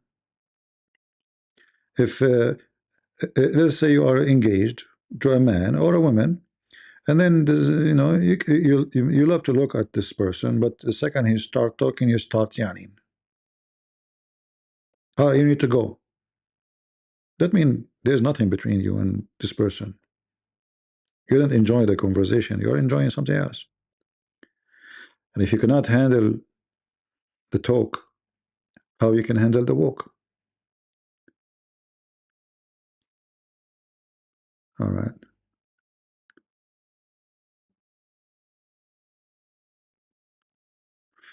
All right. Somebody saying, Raquel saying, yesterday you said that Jesus came to complete, not destroy. So somehow, how some Christians don't abide by the law. There's a law is given to the Jews, not to us.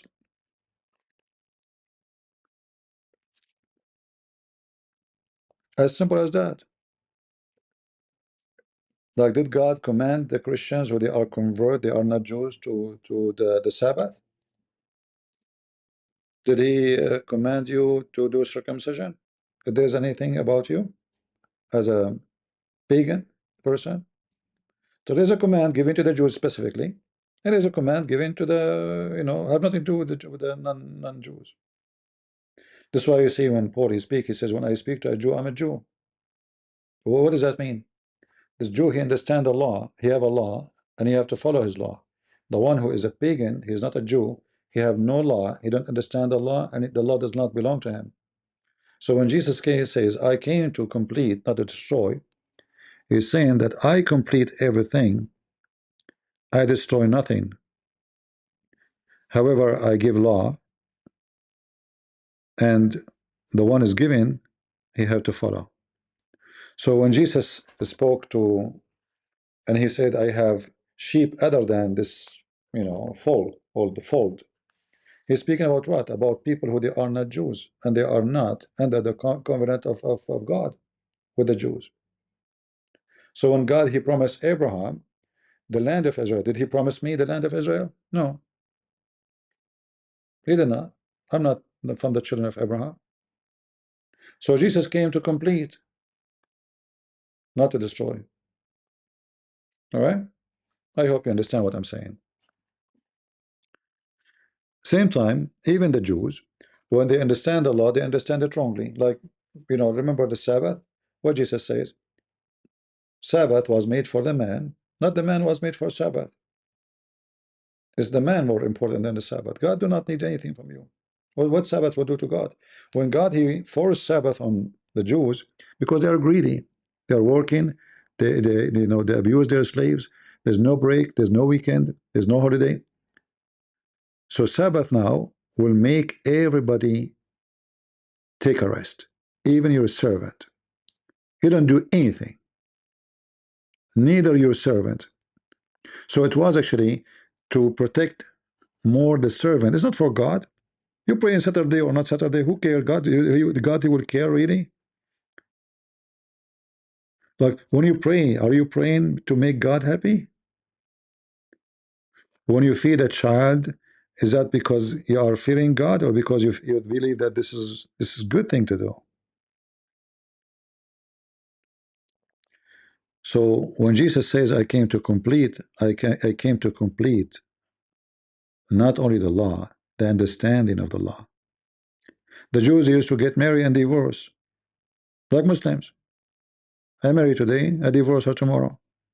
What Jesus said is, "I came to complete, not to destroy."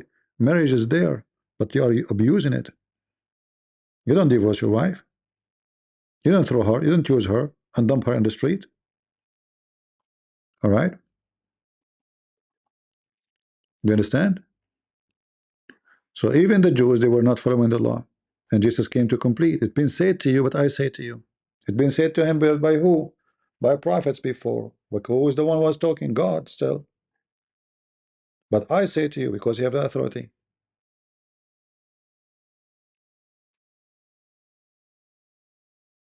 You will come. There's command came to the Jews, and there's command never came to me. I have nothing to do with it. All right? And actually, you see in the Bible, you can read the disciple of Jesus, they're discussing these issues about who is the one who should follow the law and who is the one should not. And what does it mean we don't follow the law? I mean we can still the Ten Commandment, is there, like murder. You should not murder. You should not cheat. You should not lie. You should not, etc. So all of this is valid. Those will never change. It doesn't matter what ethnic you are. But I cannot claim now that God, he promised me Israel, the land of Israel. He did not. Right? God, he promised Abraham and his seed the land, not me.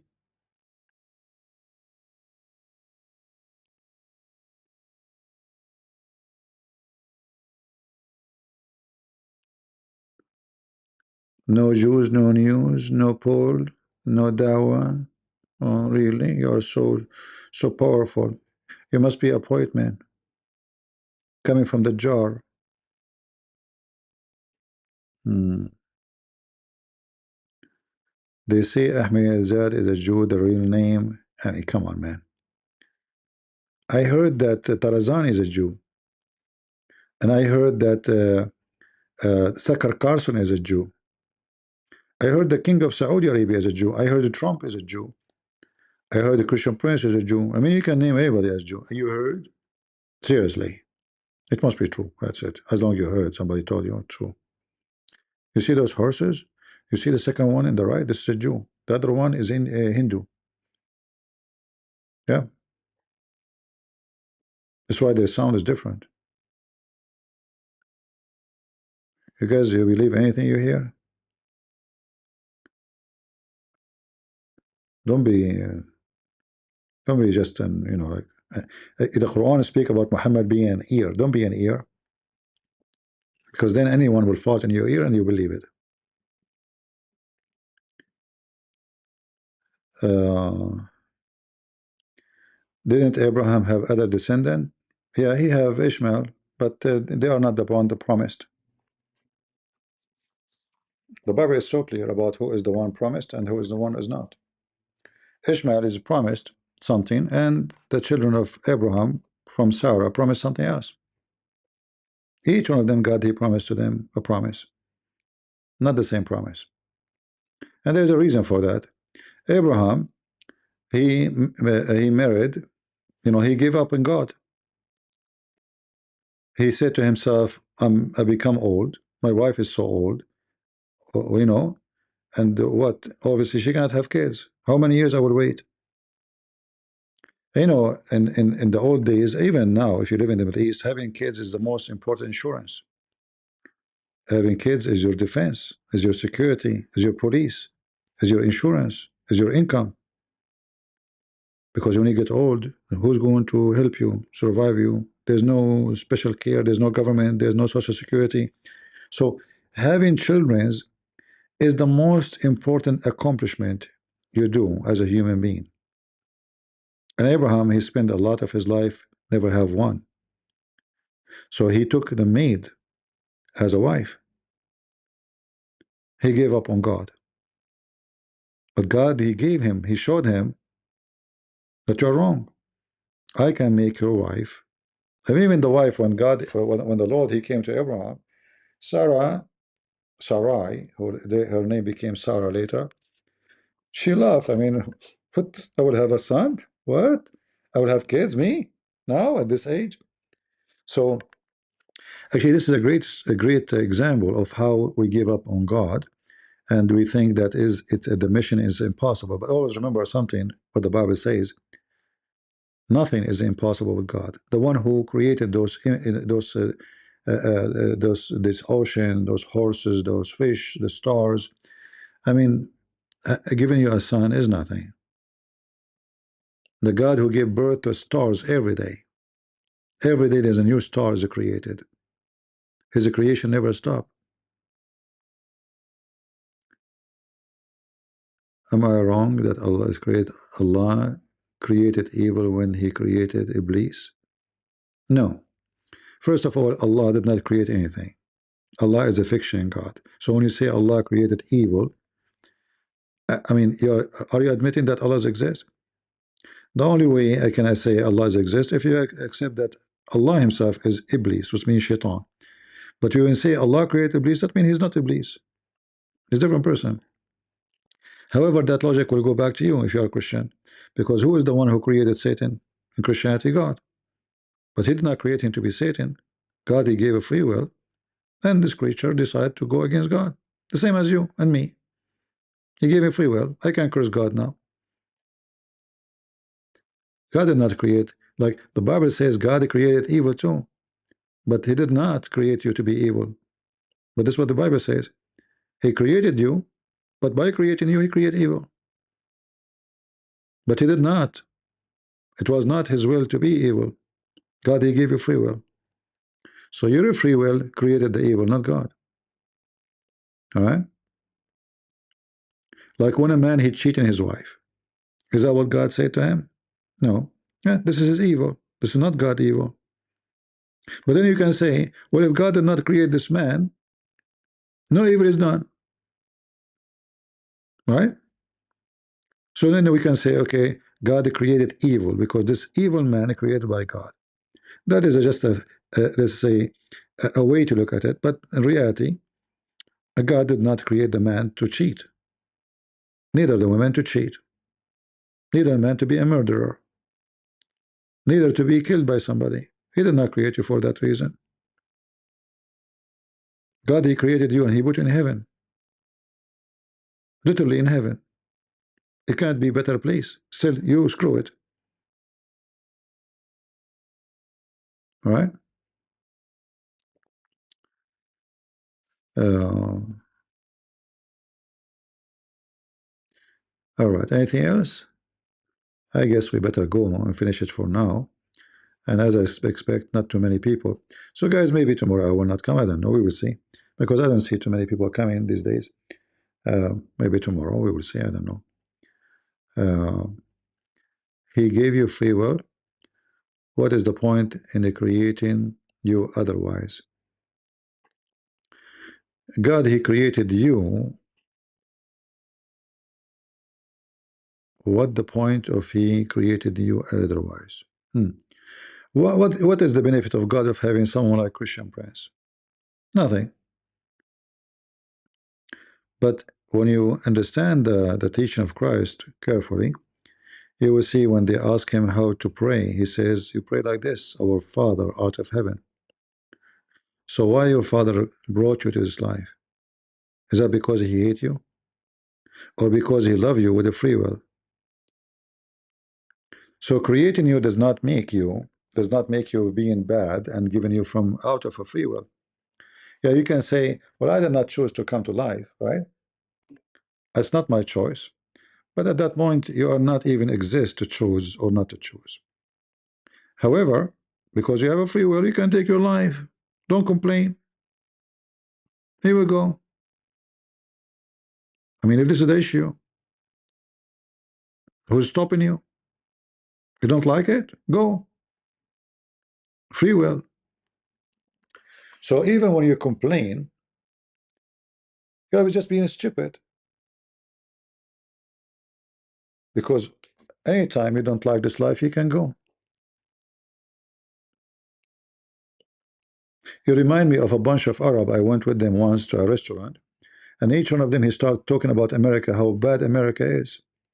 And then I said to them, all of you have passport, why you don't go back where you came from?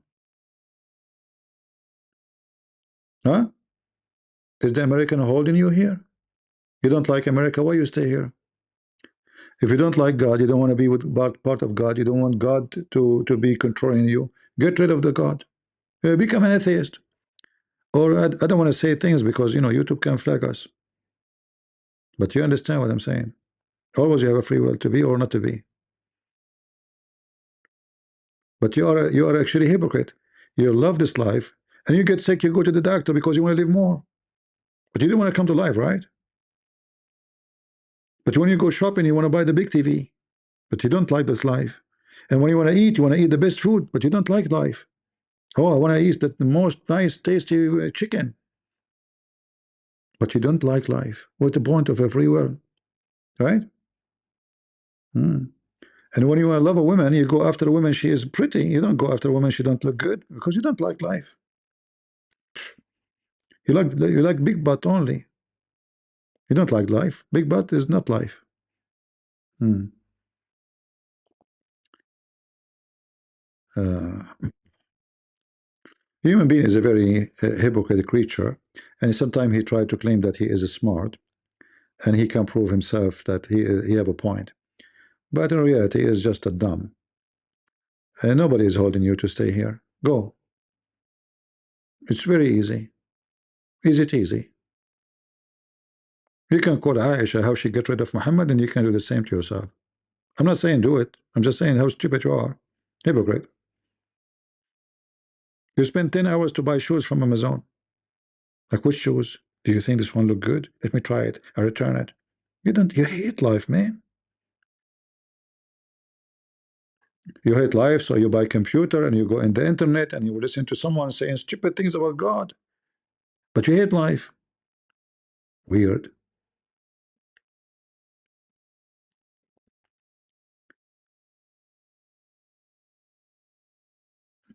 CP, just let me know. Let you know I am a Jewish born, raised in Morocco, and I learned the Quran and the Tanakh, but unfortunately I was not educated about Christianity.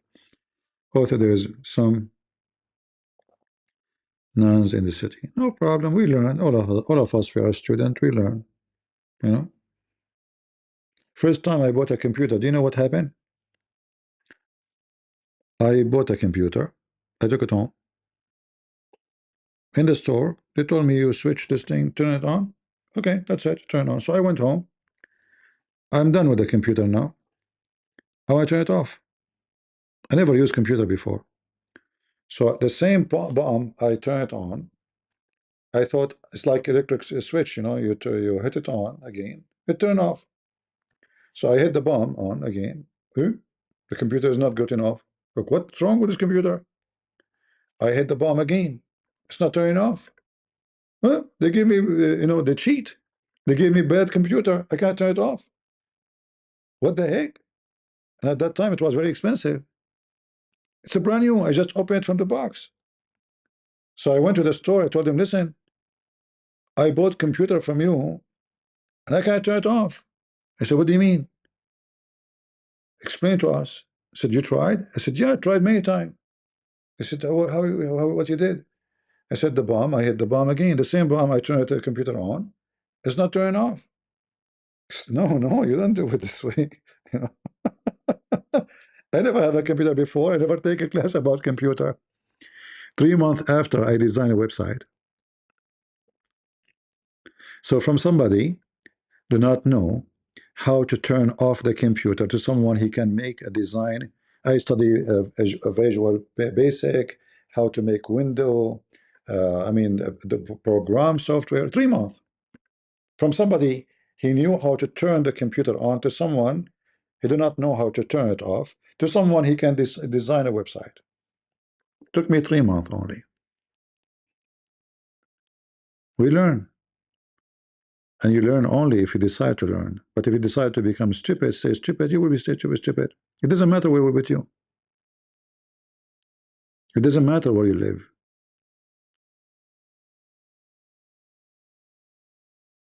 You know, in the ocean, there's all kind of creatures. There's the fish, there's a snake, there's the one they call it lion, there's the one call it shark, there's the one. You can be anyone you want in this massive ocean. You decide what to be.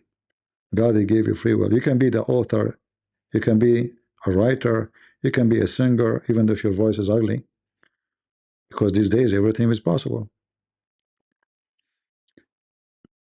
You know, you can be a witch, you can be evil, you can be good, you can be wonderful, you can be whatever you want. This is what free will is about. You can be ignorant, educated. You decide your life actually how to be.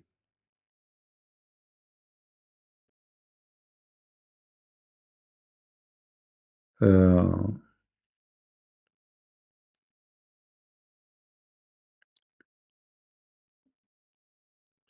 anyway, uh, all of us, nothing wrong. You see, I make fun of myself, and many they will be offended if they say something about this. Oh, how you say that about yourself? Why not? That will encourage people to see that you can be one day the most maybe ignorant about something, and then in a few months you can you can change everything upside down. That encourage you, not the opposite. When I decide to go and speak to educate people, I said to myself, how am I going to talk to those people? I don't even speak good English. I make mistakes in reading, I make mistakes in pronouncing. People will laugh at me. It's true.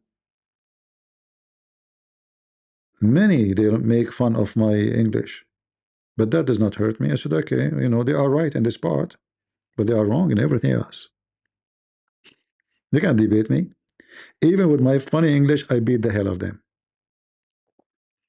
So if my English is not good and yet they lose, I mean, how much their fuse is burned.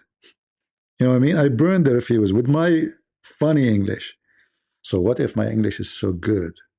What will happen to them? So that make me more satisfied, not the opposite. Did not take my confidence. I said to myself, look, you are broken English. You don't even speak the word correctly, and when you read, you make horrible mistakes, and yet they cannot debate you.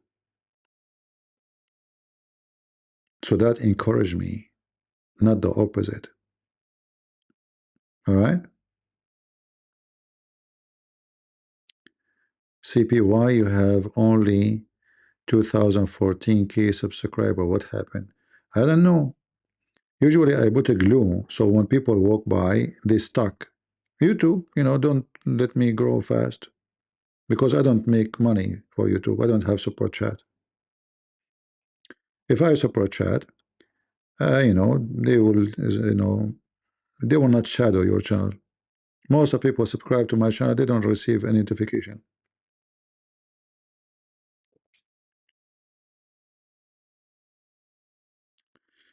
All right. And what's wrong with 214,000, my friend? This is not my worry. I have millions watching my videos. Most of my videos actually are watching different channels, not here. A video I make, me myself, and then after a day, 20,000. Somebody take it, put it in his channel, 50,000 in one day, because they don't shadow their channel, they shadow my channel. I'm not worried about it. We want people to learn, and I am not interested of. You see, if I care for me, me, the word me, I will open my camera. I will I will be upset if somebody download my video so people can come and listen to me only here, so I can only get subscribers here. But you can ask everybody. I shout at people to down. I say, download my videos. Don't download my videos. I keep shouting at them. Why? Because I want people to learn. I'm not caring about my channel. There's nothing called my channel. What channel is?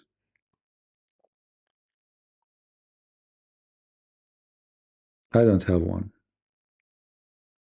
YouTube can delete my channel today. I will open a new one. One person in there, subscriber. Who care? I will come. People will come back. That's why I fear nobody when I talk. I don't sugarcoat things.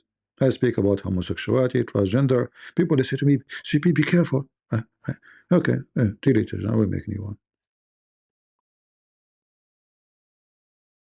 Right?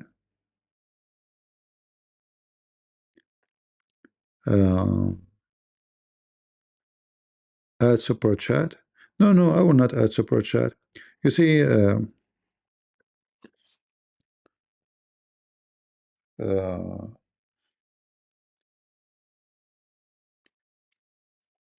money. It can work in many ways. It can work for good. It can work for bad. But then the second I act YouTube, because like I have Rumble, and Rumble you can make donation, but because Rumble anyway I use as a backup, and a few people they give a few dollars from time to time. But in YouTube I noticed people they give, and then if people give, then you might be worried about YouTube taking that privilege from you. So suddenly you became under the influence of money. And not only that, I noticed that those who do super chat, the one who asks a question is the one I will answer him only if you donate. And then you will notice that the one who is poor, his question will never be in the screen. And then other issue too, like I am sitting in this chat, and then somebody he donated $100. I cannot donate $10. I cannot donate even $1. He will feel bad. So it's for the benefit of everybody is to avoid this. I'm not rich. I'm not a millionaire. But God bless me with many things. And if somebody want to donate, here we go. We have Patreon. I let them shadow me. But I don't want to treat people differently. All right? What about we say we have a school and only people with rich, expensive uniform can get in? This is what super chat is. If you go to all channels, especially those who call themselves Christians, oh, let us answer super chat. And if you like me to answer your question, don't forget to make super chat. I can show you tons of videos saying that. Even priest, he say that. If you like me to answer your question, don't forget to make super chat.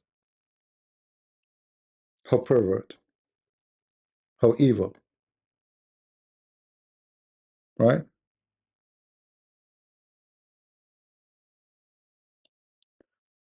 Uh, I mean, this cow dance, she will have a horrible end. Just wait. One day, she will be punished. God will punish her. Forget about her. They are money worshippers. She's like a dog with rabies, this woman. Literally. And then when you have super chat, you will be worried about YouTube punishing you, taking the privilege, or I will lose the money. No, I don't care. You take my channel down. Money will have influence on you always. Even if you say, "Oh no, I'm not. I don't care." The second you is there, is going to have influence on you. It's going to affect you. No, I stay 6 hours, 7 hours. Nobody can say I'm staying here because I'm a collect donation, super chat. All those before super chat, they never go live actually. If you go check every channel, nobody go live and nobody take calls live on air except Christian Prince. Is that true? Nobody for many years until one day super chat came to existence. Suddenly they are live 3 hours, 4 hours. It was only me who stayed 6 hours, 7 hours, 8 hours, 10 hours. And I take calls from anyone want to call me. Is that true? Then when Super Chat started, they want to copy me. And even they copy my admins. Anyone I make him admin, they make an admin there. Because they're thinking if we make the admin he have admins, people who come there, they will follow. Right? It's a very trashy, they are money worshippers. And why not? I mean, you see someone like Tucker Carlson, this guy, I don't know how many $1 billion he have in the bank, yet he's for sale for Qatar. Look how cheap they are. So if somebody have billions, still you can buy him. What about those who don't have billions? You can buy them a lot easier. Qatar is buying everybody for sale. CP, is a sin to drink one beer? Sin is sin. It's not about drinking a beer, or what sin have to do with drinking one beer or half beer.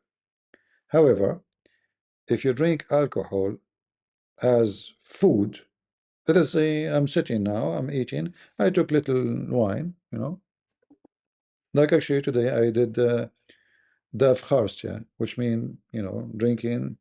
Jesus says, this is my body will be broken for you, and this is my blood, right? So I did that little tiny wine, little, nothing wrong with that. Anything will harm your body is against God, because this is not yours. God, He gave it to you. So you have to measure whatever you do. If it's harmful, don't do it, including food, anything. It's about if it's harmful or not. So one beer, half beer, for me, one beer will make me drunk. I'm not used to drink. I want to drink it. Maybe one for you is water. Nothing happened anyway. So you have to judge yourself and see what is make it a pleasant drink but doesn't harm you or others. All right. The second is going to harm, it is bad. You understand?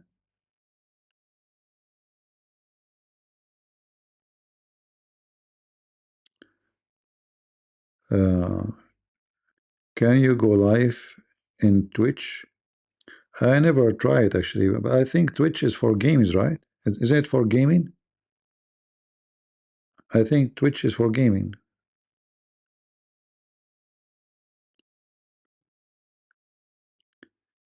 Yeah, Yeshua, he turned Yeshua in Arabic. He turned the water into wine, but doesn't mean you drink wine like water, right?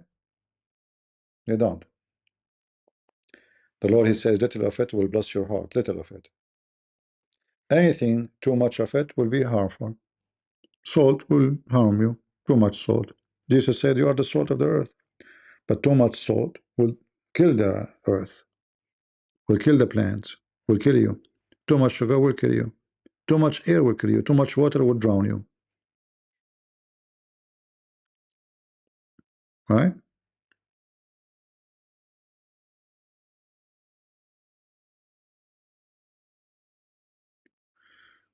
Uh,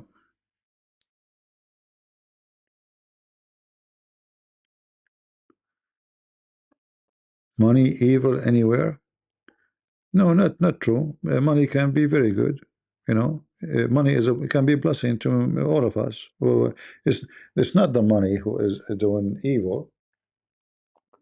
It's you, how you think. You see, like I can say a naked woman is evil woman, right? A naked woman is an evil woman. What about a naked man? He is evil man, right? But if you go back, you will find that Adam and Eve, they were naked in heaven. But nobody noticed that. He did not notice he's naked. Didn't even know what that naked mean. It's not nakedness what make you bad or good. It's how you look at it. And that is the same for money. If you have a daughter and she is 20 years old, and you open her door by mistake without knocking at the door, and she was naked, changing her clothes, or she came from the shower, do you desire your daughter? No. Why? Because she's your daughter. Right away, your brain will block it. And she's beautiful. She's 20 years old. Oh, no way. Over my dead body. So it's not nakedness, it's what you think. Same for money, is how you think about it. So if you want to make the money a master, then money is your master. And you can serve two masters, God and money. But if you make money a use for good, it's a great thing. You can feed poor. You can adopt an orphan. God bless you with money. You can support a child. He can go to school. It's not money is evil, my friend. It's what how you think about it and what we want to do with it. It's the same talking about a knife. I can make food with it. I can kill with it. It can be useful. It can be ugly. Right?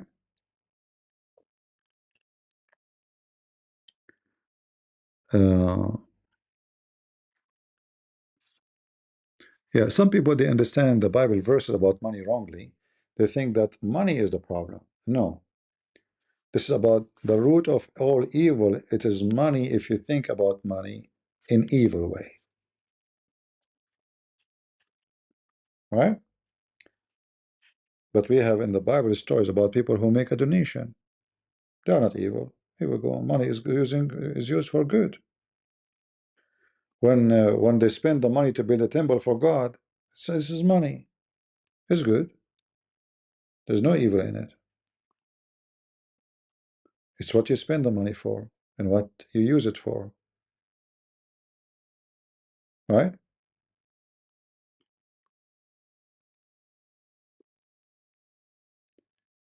You know, like I will give you a strange example. Just came to my mind. When you spit, spit, like spit. What you there? Like you say, spat, spit.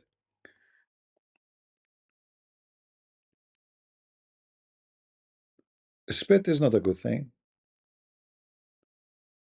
But you might spit like you spit because something in your mouth, you don't want it to be there. So spit can be good, spit can be bad. If I spit at you to insult you, it's bad. If I spit out because I found something in my mouth not right, I'm doing good. The same action is depend what you are doing and for what reason. So let us make it more simple. The reason of the action is what decide if the action is good or bad. If I drive my car to kill people, I'm bad. If I drive my car to take somebody to the ambulance, to the hospital to save his life, I'm doing good. Both way I'm driving.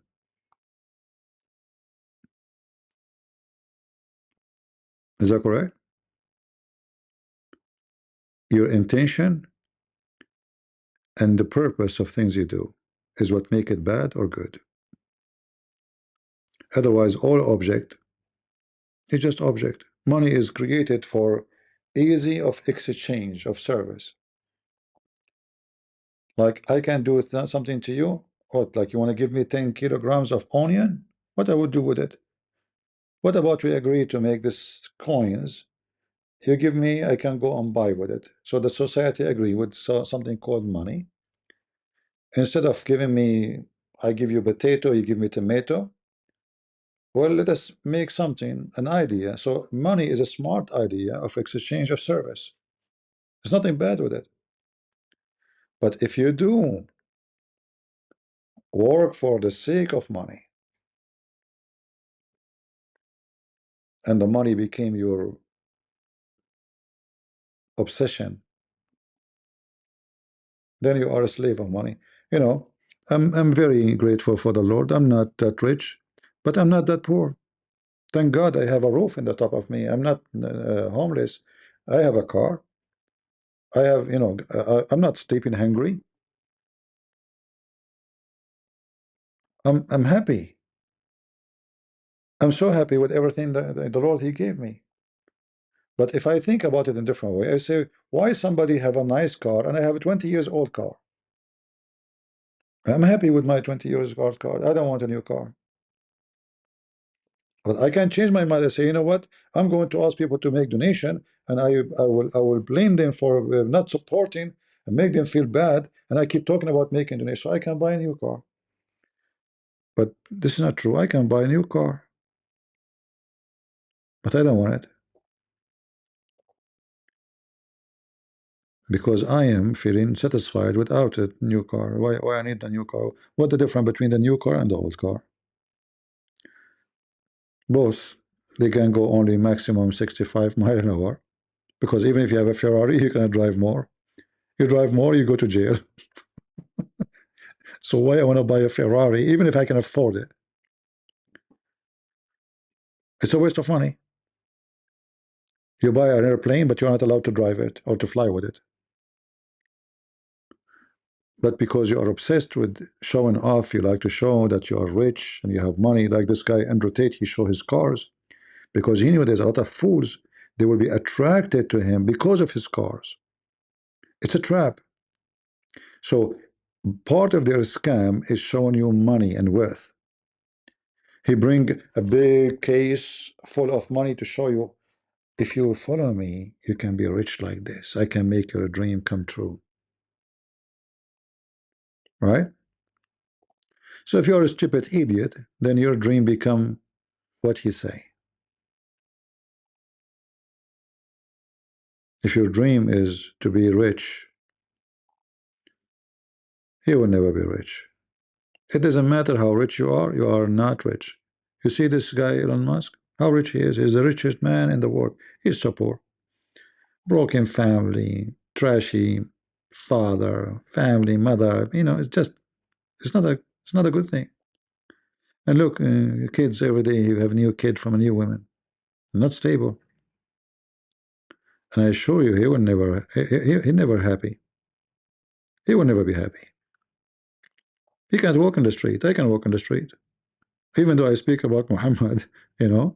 But this guy had to be very careful whatever he say. The more rich you get, the more your life became awkward, backward, and scary.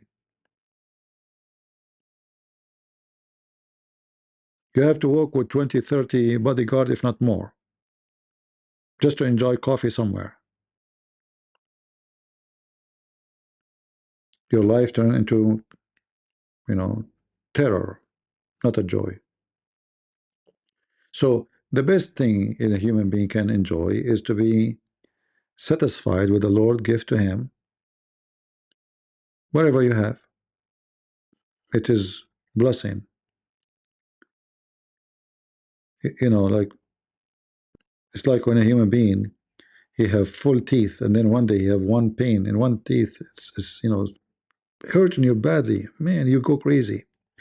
So you do not remember how many days you have healthy teeth, but you remember now the day where your tooth is hurting you, or maybe you will lose it. So you do not recognize the blessing that God he gave you teeth to eat with it, right? But then you recognize only the bad day.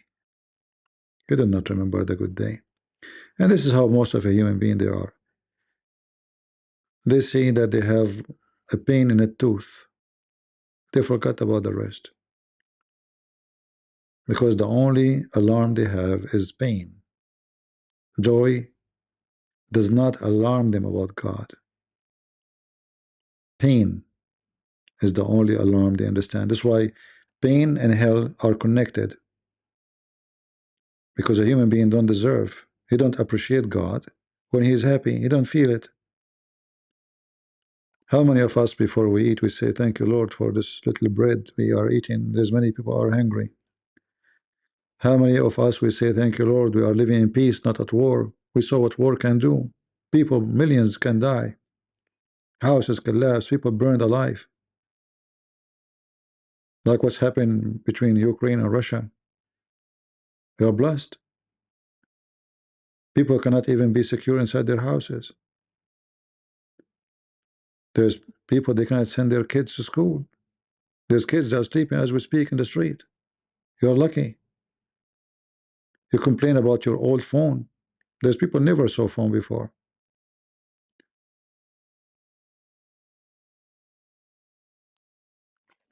You don't appreciate, you will never be happy. take it from me. So I wanted to give you just a few words before I go. Learn how to appreciate you enjoy life. Even if you are sick and you have cancer and you are dying, which means you will enjoy life even when you are dying. Because appreciation is the key of happiness, nothing else. If you don't appreciate, you don't have, you will never have, you never have enough.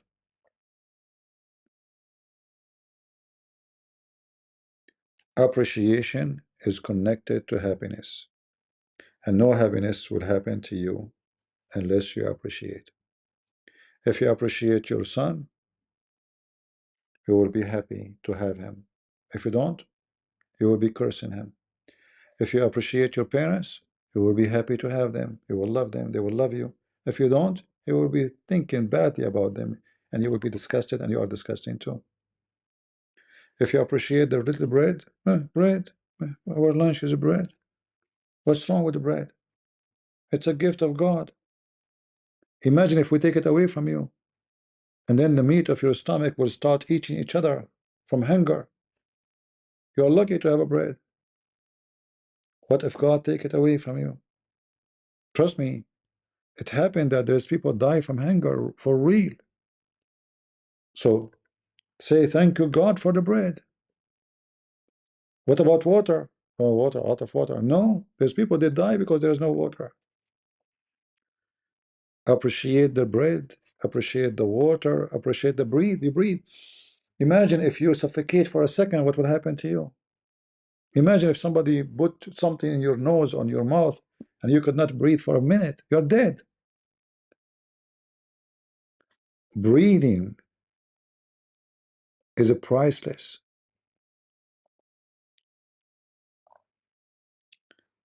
Appreciate God giving you ability to smell. It's warn you about bad things. It may give you joy. It can make you stay away from bad garbage, etc. Please debunk the logic of proof Chong logic on Christianity and Judaism and the current world politics. I don't know who's this guy. I never heard of him. Who is this proof Jong Ching? I don't know him.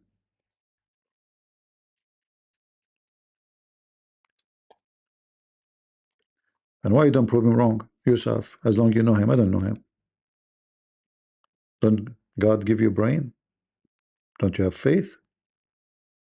You think somebody can speak, you cannot?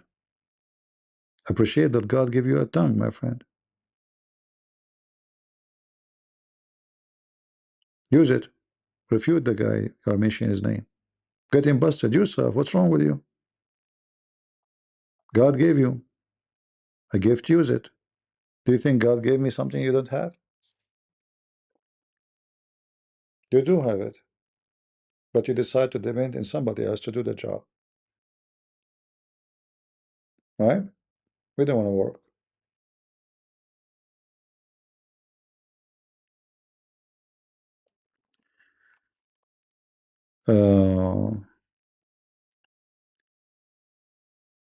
All right. I want to say thank you guys for being here. I got to go, and until we see you soon again, we pray to the Lord that He will give us more wisdom and will give us more ability to understand so we can enjoy, because understanding is a joy. Ignorance is a big problem. The Bible says that my people have been perished because of their ignorance. And the number one ignorant is to be a person you think that you are above God and you don't appreciate what He gave you. Then whatever God He gave to you, He can take it from you in a second, including your breath. You go to sleep, you don't wake up. You take the last breath and He take it. You don't want my breath, I will take it from you. You don't appreciate the health you have, I can take it from you. You don't appreciate the life I gave you, I can take it from you. He can take from you everything, not because He's evil, but because you are. Because you don't appreciate that everything you have is a gift. Imagine somebody shower you with gift, and then after that you say, huh, you gave me nothing. Huh. How embarrassing. So I appreciate my Lord. I appreciate having you all. And I appreciate knowing little things in life. And the most important thing I know, that my existence, I feel it only when I appreciate it. The second I don't appreciate, I don't feel I'm exist. Because then I just became an object. Only living creatures who have living heart and living spirit, they know what appreciation mean. Animals just eat. They don't appreciate. They eat.